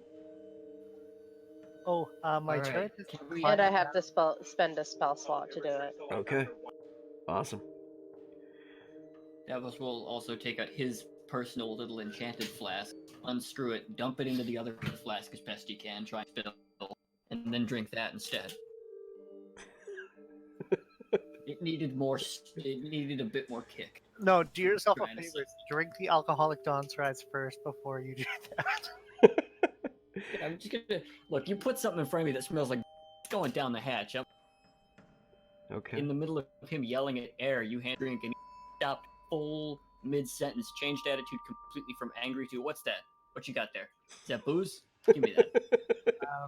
And now that we're sort of winding down, Sky is going to direct everyone to the bottom of the stairs as her turret has climbed down into the room where the Plague Master was doing all this stuff, and turn to them and go, "You all might want to cover your ears."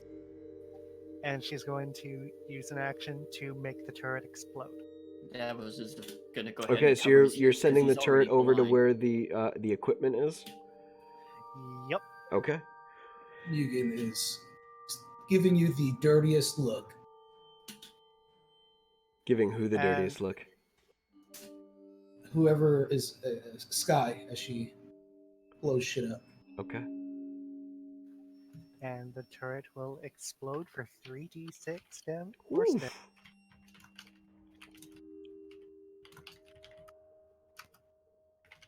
Ooh, 16. 16. All right. As you do, the turret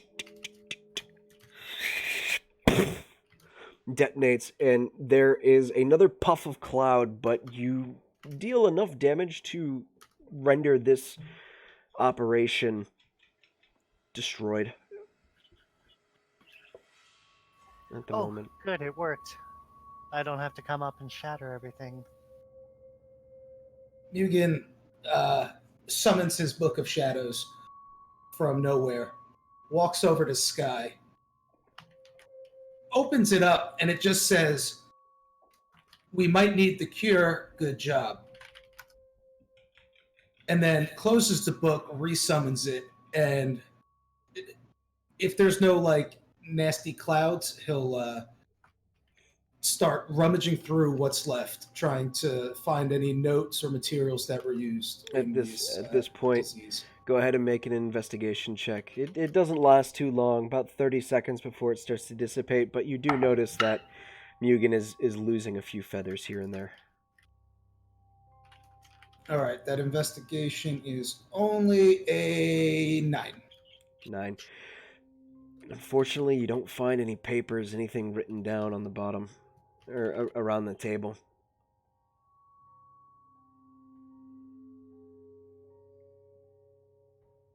Mugen just throws up his hands in frustration and then starts heading back downstairs. The rest of you start heading downstairs as well. Yeah, Yep. Slick follows. Okay. Yeah. Sky will keep somewhat close to Davos to make sure she gets her flask back when we... Okay. As you guys start making your way downstairs and out of the building, are you heading straight back to the material plane, or are you heading over to Nanbo?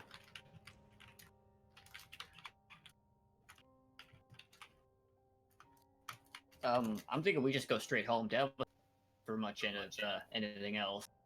Yep, straight home, and then Sky's gonna immediately get Morgon to use his lay on the hands stuff for Mugen. Okay. Um, Well, getting out of here is going to take an hour anyways. So, on the top of the hour, Mugen, con save. all right. Good thing, because I have a -1. So a 19. That is a success. Your shit, I just forgot. Immune system. Your immune system manages to, over the next hour, fight off whatever this disease is that's infecting you, and you feel your connection to Lux grow stronger as it does, as you just grit through the occasional cough and bit of the inside of your mouth just kind of like plopping out, a bit of that flesh just kind of fall. The feathers will regrow, the flesh will heal, and it's definitely a reminder that you are still at this point mortal. But you do get through without any major incidents, thankfully. Making your way out of Nanbo, you end up back in Folos. The fresh air, the sound of birds greeting your ears once again is a welcoming sound.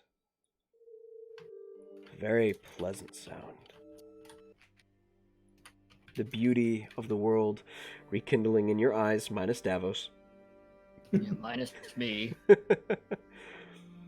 You can choose to use your emergency teleport, or you could head to the teleportation hall and head home. How would you guys like to head home?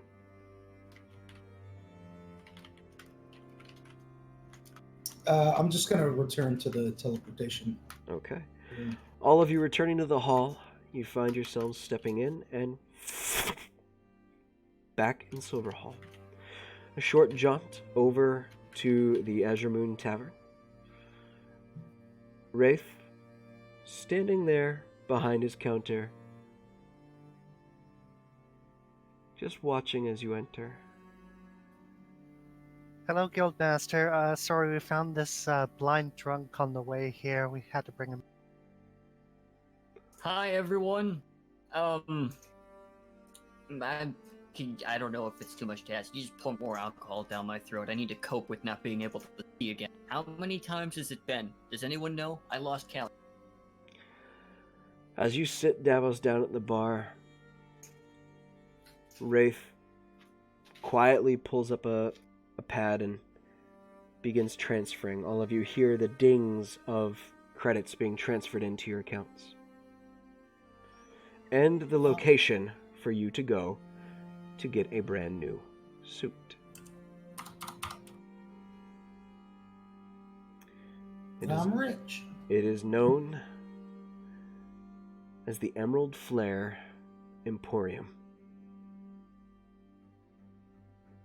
The owner is known as Piotica.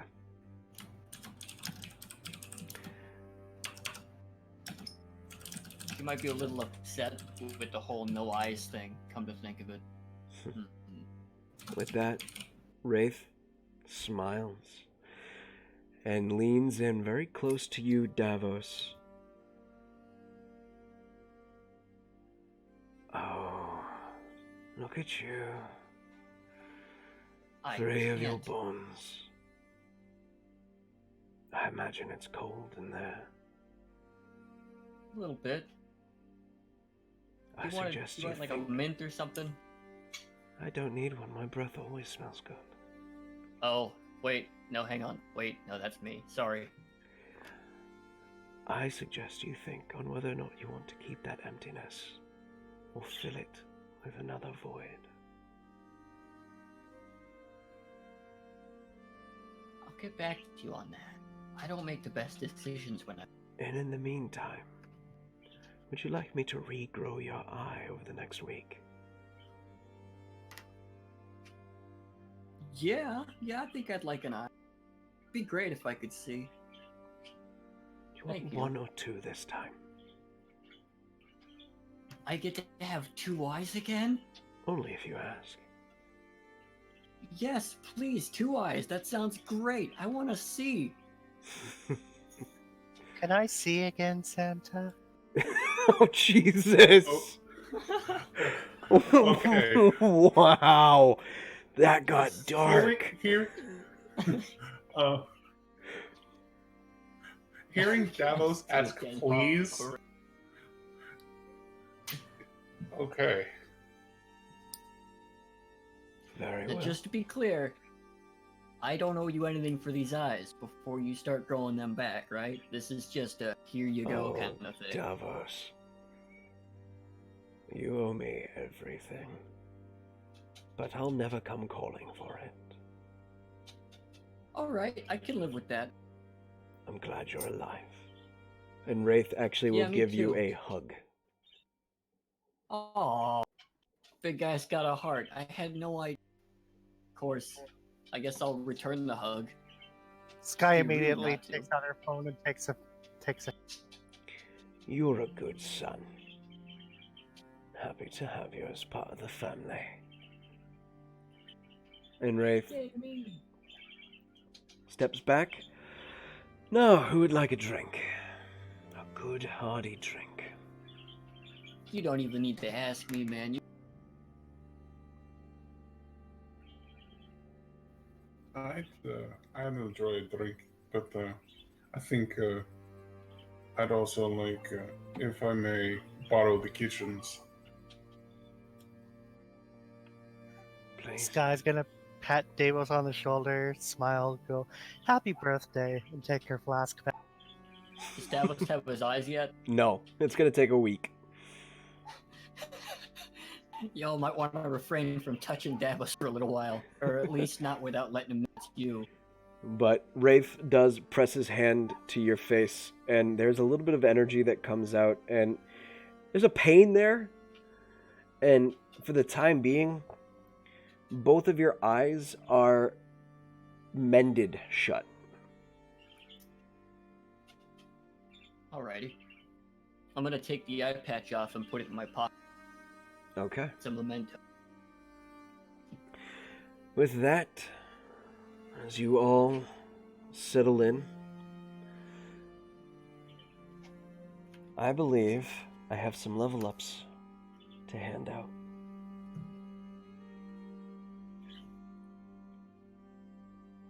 As I know for a fact, Slick and Alethea both level up to level 6. Yay! Davos to level 9.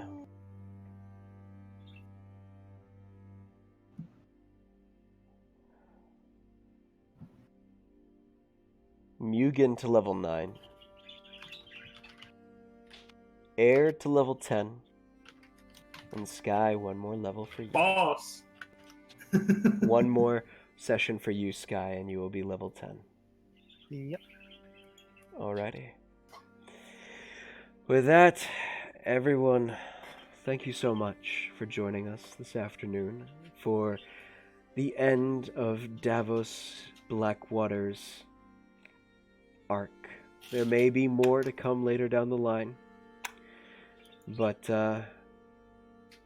no more is he Davos One Eye. He'll be Yeah. Davos Normalize from now into the future. I mean, you can just call me Davey. That works. He is now Davos whatever. Thank you, Davos everyone, whatever, for right. joining us. It has been a pleasure, and as always, I look forward to the next session of Azure Adventurers Guild. And I am so thankful for all the support and all the new family members that we've had join us. We've had 20 new family members join us since we opened the doors up to the world of Azure Adventurers. So we've had a whole bunch of new faces that I cannot wait to play with in DM4. I'm really excited for that. I'm really excited for you guys to join us in the world of the Crimson Skies universe, and as a whole, just experience this place. I love it so much. We have such a great community here, and I thank you guys so much. Thank you. I look forward to seeing you all later this evening for Legends of the Verse, also known as Love. Starts at 8 p.m. Eastern Standard Time, and I will see you guys later. Have a good rest of the day, and enjoy it. Happy Father's Day, and I'll see you guys later. Bye now. Bye, everybody.